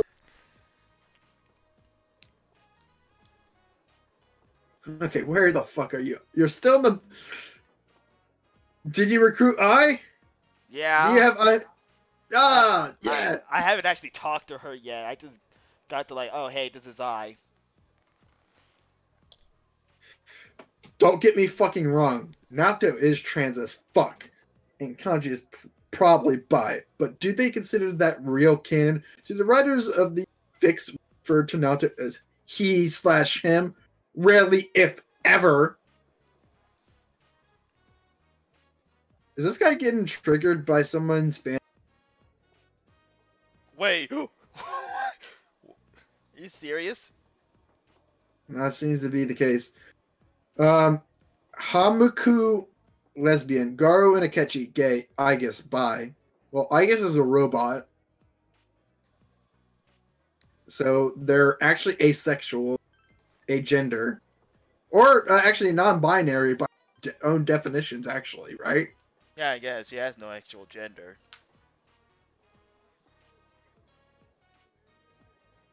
I mean, she identifies as a toaster. I get so much. I've been going on for this for like 30 minutes. My God. It's a trash fire. I think it's worse than last time I actually gone through it.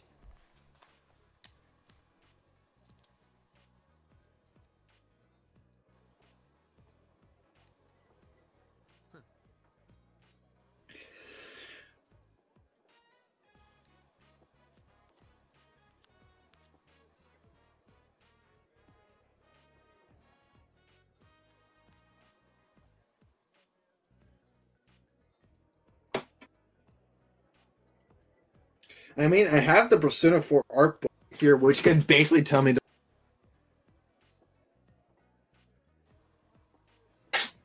Okay, let's pull up fucking Naruto. Let's see what they say about trans Naruto. I'm gonna take a guess at probably freaking nothing. Here's the design. Man, Chihiro Fushimi. Ooh.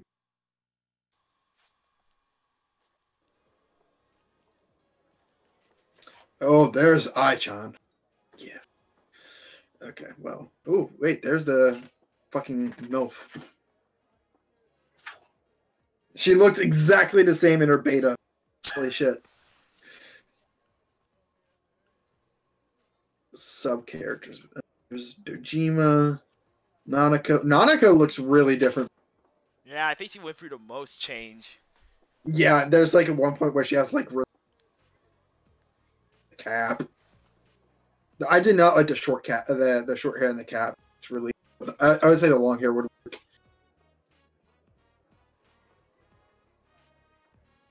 Naoto. Let's see.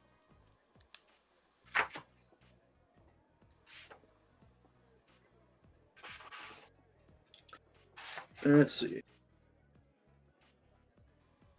The Naoto on the cover of this book was drawn as female character, so you can see that she does have a past. Naoto was intentionally planned to be a male character, but was changed to female during the course of development. So all of my early design drafts depict her as a male. Naoto was designed to be a young detective boy, and to me, that meant he needed a very particular hat. Once I finished designing her and put the hat on her, I was like, "Yep, that's that. Yep, that there's a young detective boy." Laughs. Naoto's technically a high school at an age that she could be considered a boy. Back when she was still a he, that is. But due to the young detective boy concept, I did design her to look very young. That was unintentional. Naoto shares a lot with the Persona 3 protagonist, and handsome, thin-framed, mysterious boys tend to make for characters. So I knew early on Naoto would be popular with the players. Now that most players have completed the game and learned Naoto is actually a female, drawings of her have changed dramatically. The initial package of draw Naoto male character because the game had only just been released. Despite my best efforts, though, I was told that people figured out Naoto was actually a female quite early due to the fact that I slightly tightened her waist into a feminine form. Laughs. Now I have been allowed to shift into a mode where I can openly draw Naoto as a female, so her mouth, eyes, and eyelashes are distinctly feminine in my illustration. Naoto on the cover of this that she does have this book's cover art with some of my earlier illustrations of Naoto. Interesting to the fans. Aside from the obvious gender issues, I have focused on the hat quite a bit. In particular, I angled the brim of the hat downward like those of the police hats to further emphasize the detective concept. Sunkuna Hikana is said to be the god upon whom the story of the Isan Boshi was based on. So I incorporated some visual elements of whatever design, with Naoto being a small statured, Sukuna Ikana to represent that the size doesn't matter at all, as with Naoto addressed Japanese. There were more that are stereotypically associated with young genetic boys. They were more heavily well-known boy characters from retro animes. God, I'm tired. Okay, before I continue on, this is the last thing we're going to deal with the Naruto trans thing, because I found a really stupid freaking thread about this whole thing. Oh, okay. So, so, let me just take a sip.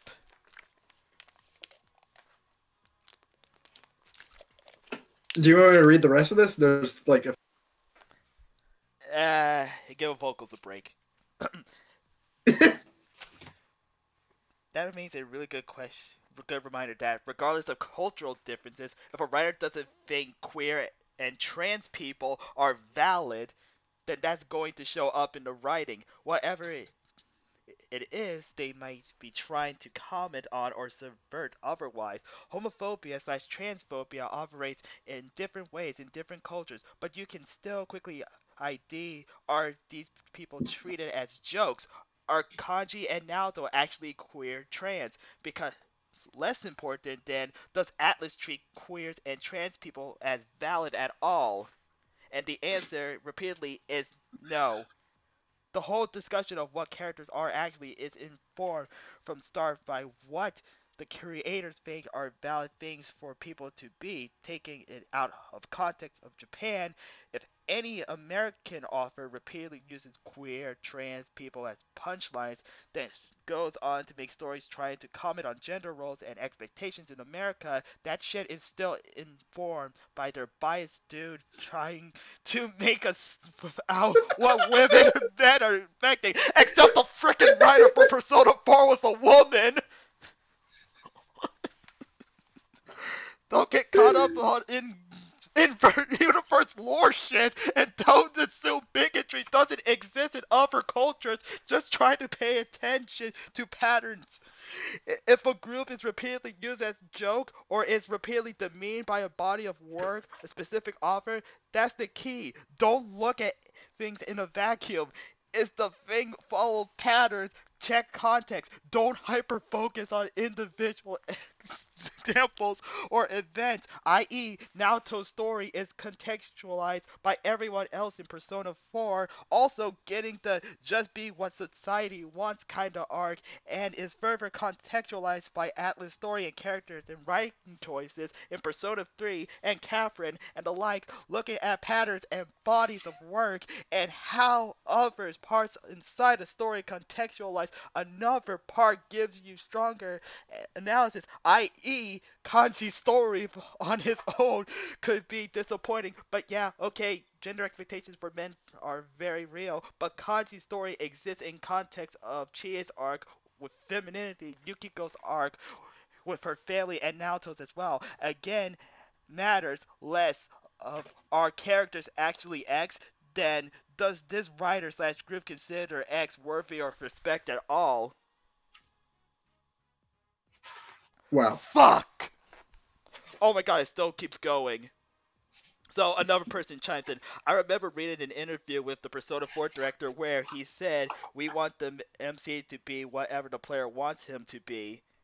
And then OP decided to comment that the Persona 4 protag is wild to me because he exists as a mirror of emotional sponge for other characters to project their problems onto, and also as a Tenchi Muyo-ish wish fulfillment for the player. An almost personality-less person who everyone loves. Interesting how this differs from Persona 3's silent protagonist who, despite many similarities, no there's not, still radiates with a sort of personality being disinterest, apathy, depression, but it's still more than I'm whatever you want me to be, baby. Oh fuck, my voice hurts. Alright, I'm going to continue from this.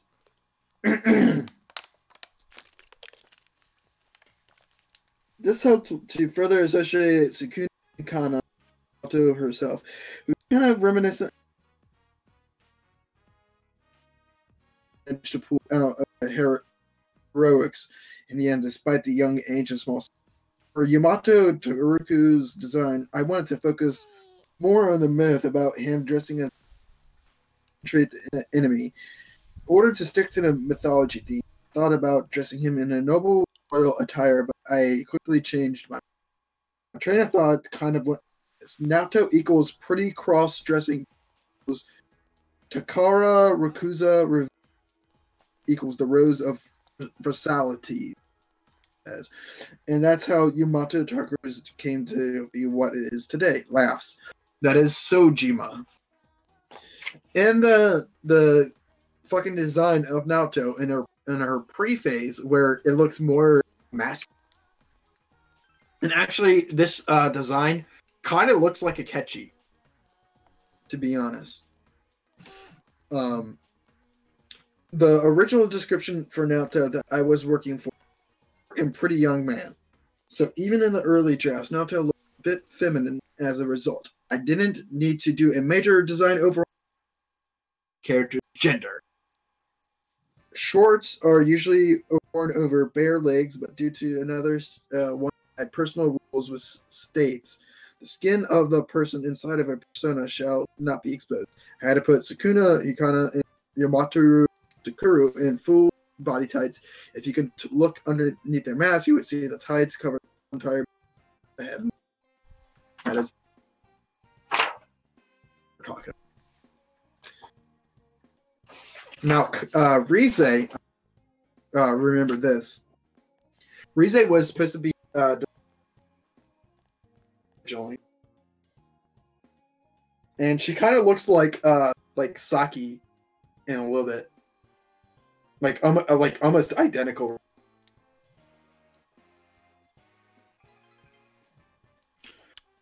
That's interesting.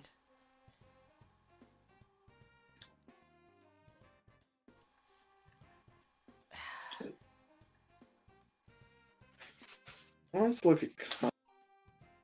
Oh, and this even has some gold. Kanji used to look way old. Early on in the development, Kanji was intended to be senior. I had this image of an outlaw in my head. For me, when I think of a student position, coupled that with my personal formula of a music plus richer rockabilly, and you understand why I kept pushing these rockabilly flavored designs for Kanji. Honestly, I wish they would have kept with the old.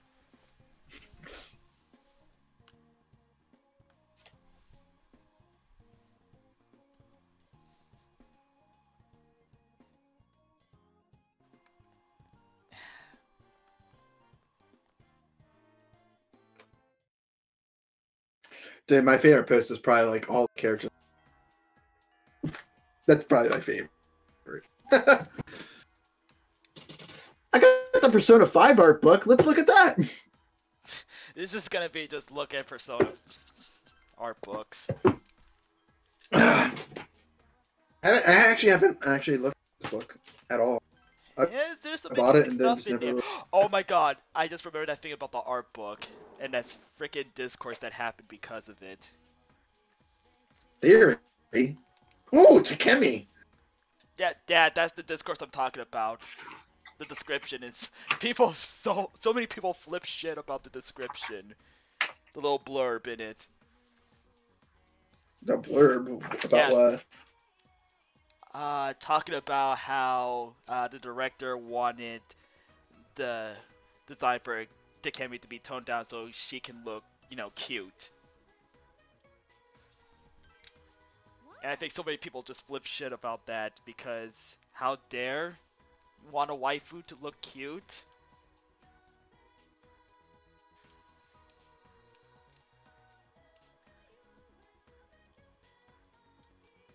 There you go, I asked I out.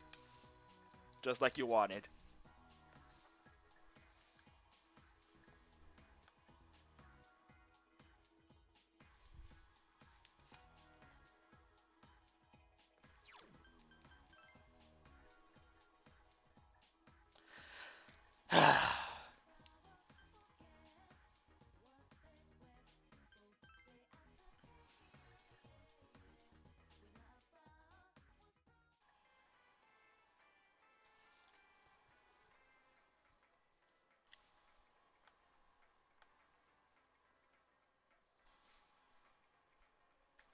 establishment image. Interesting if the character had.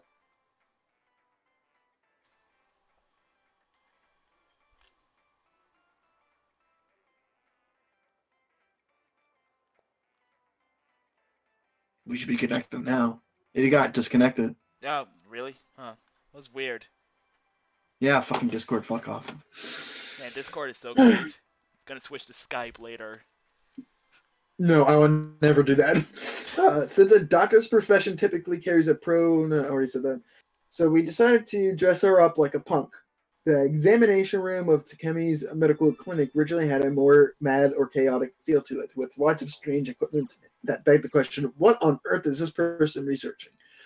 The original setup had Takemi carrying medicine in a pendant that could be used to expose the malpractice of a pharmaceutical company with which he was affiliated. Coupled with that, we originally made her an extremely approachable with the eyes of a killer.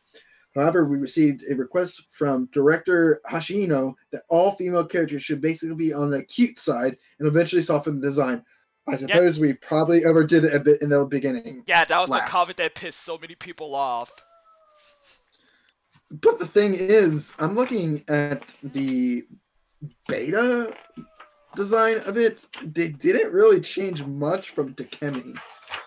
They really didn't. Like, even during the trailer, if you look at her, they didn't really change her design all that much. No, it was just a cute comment that made so many people pissed. No, it got dust everywhere. Ugh. Fucking clean your room. Let's go then. Clean your dick. Clean your room. Gotta Aaron Peterson. Yeah. Well, it was just the book that was dusty. Yeah. Oh God, shit. Look at that. Okay, well, we've been streaming for 4 hours. Well, that was a little bit too long. But we got past all the kanji bullshit. Yep. Sure did. Wait, it's May 19th?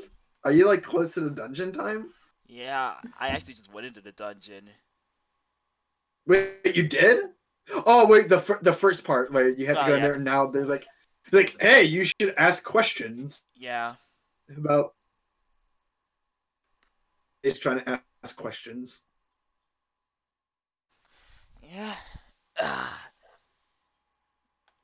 Yeah, I think we went on for a little bit longer than I actually wanted to.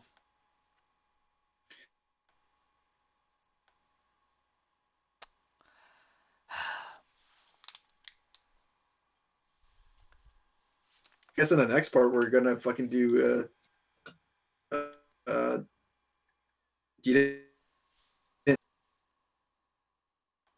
Yeah. Yeah, because your screen went completely black. That's why I said it. Yeah. Okay. Well. Yeah. Oh, that's her ass. Okay, cool. Yeah.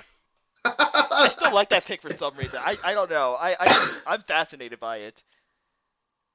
The ass? Yeah. I'm so sad she's not romanceable.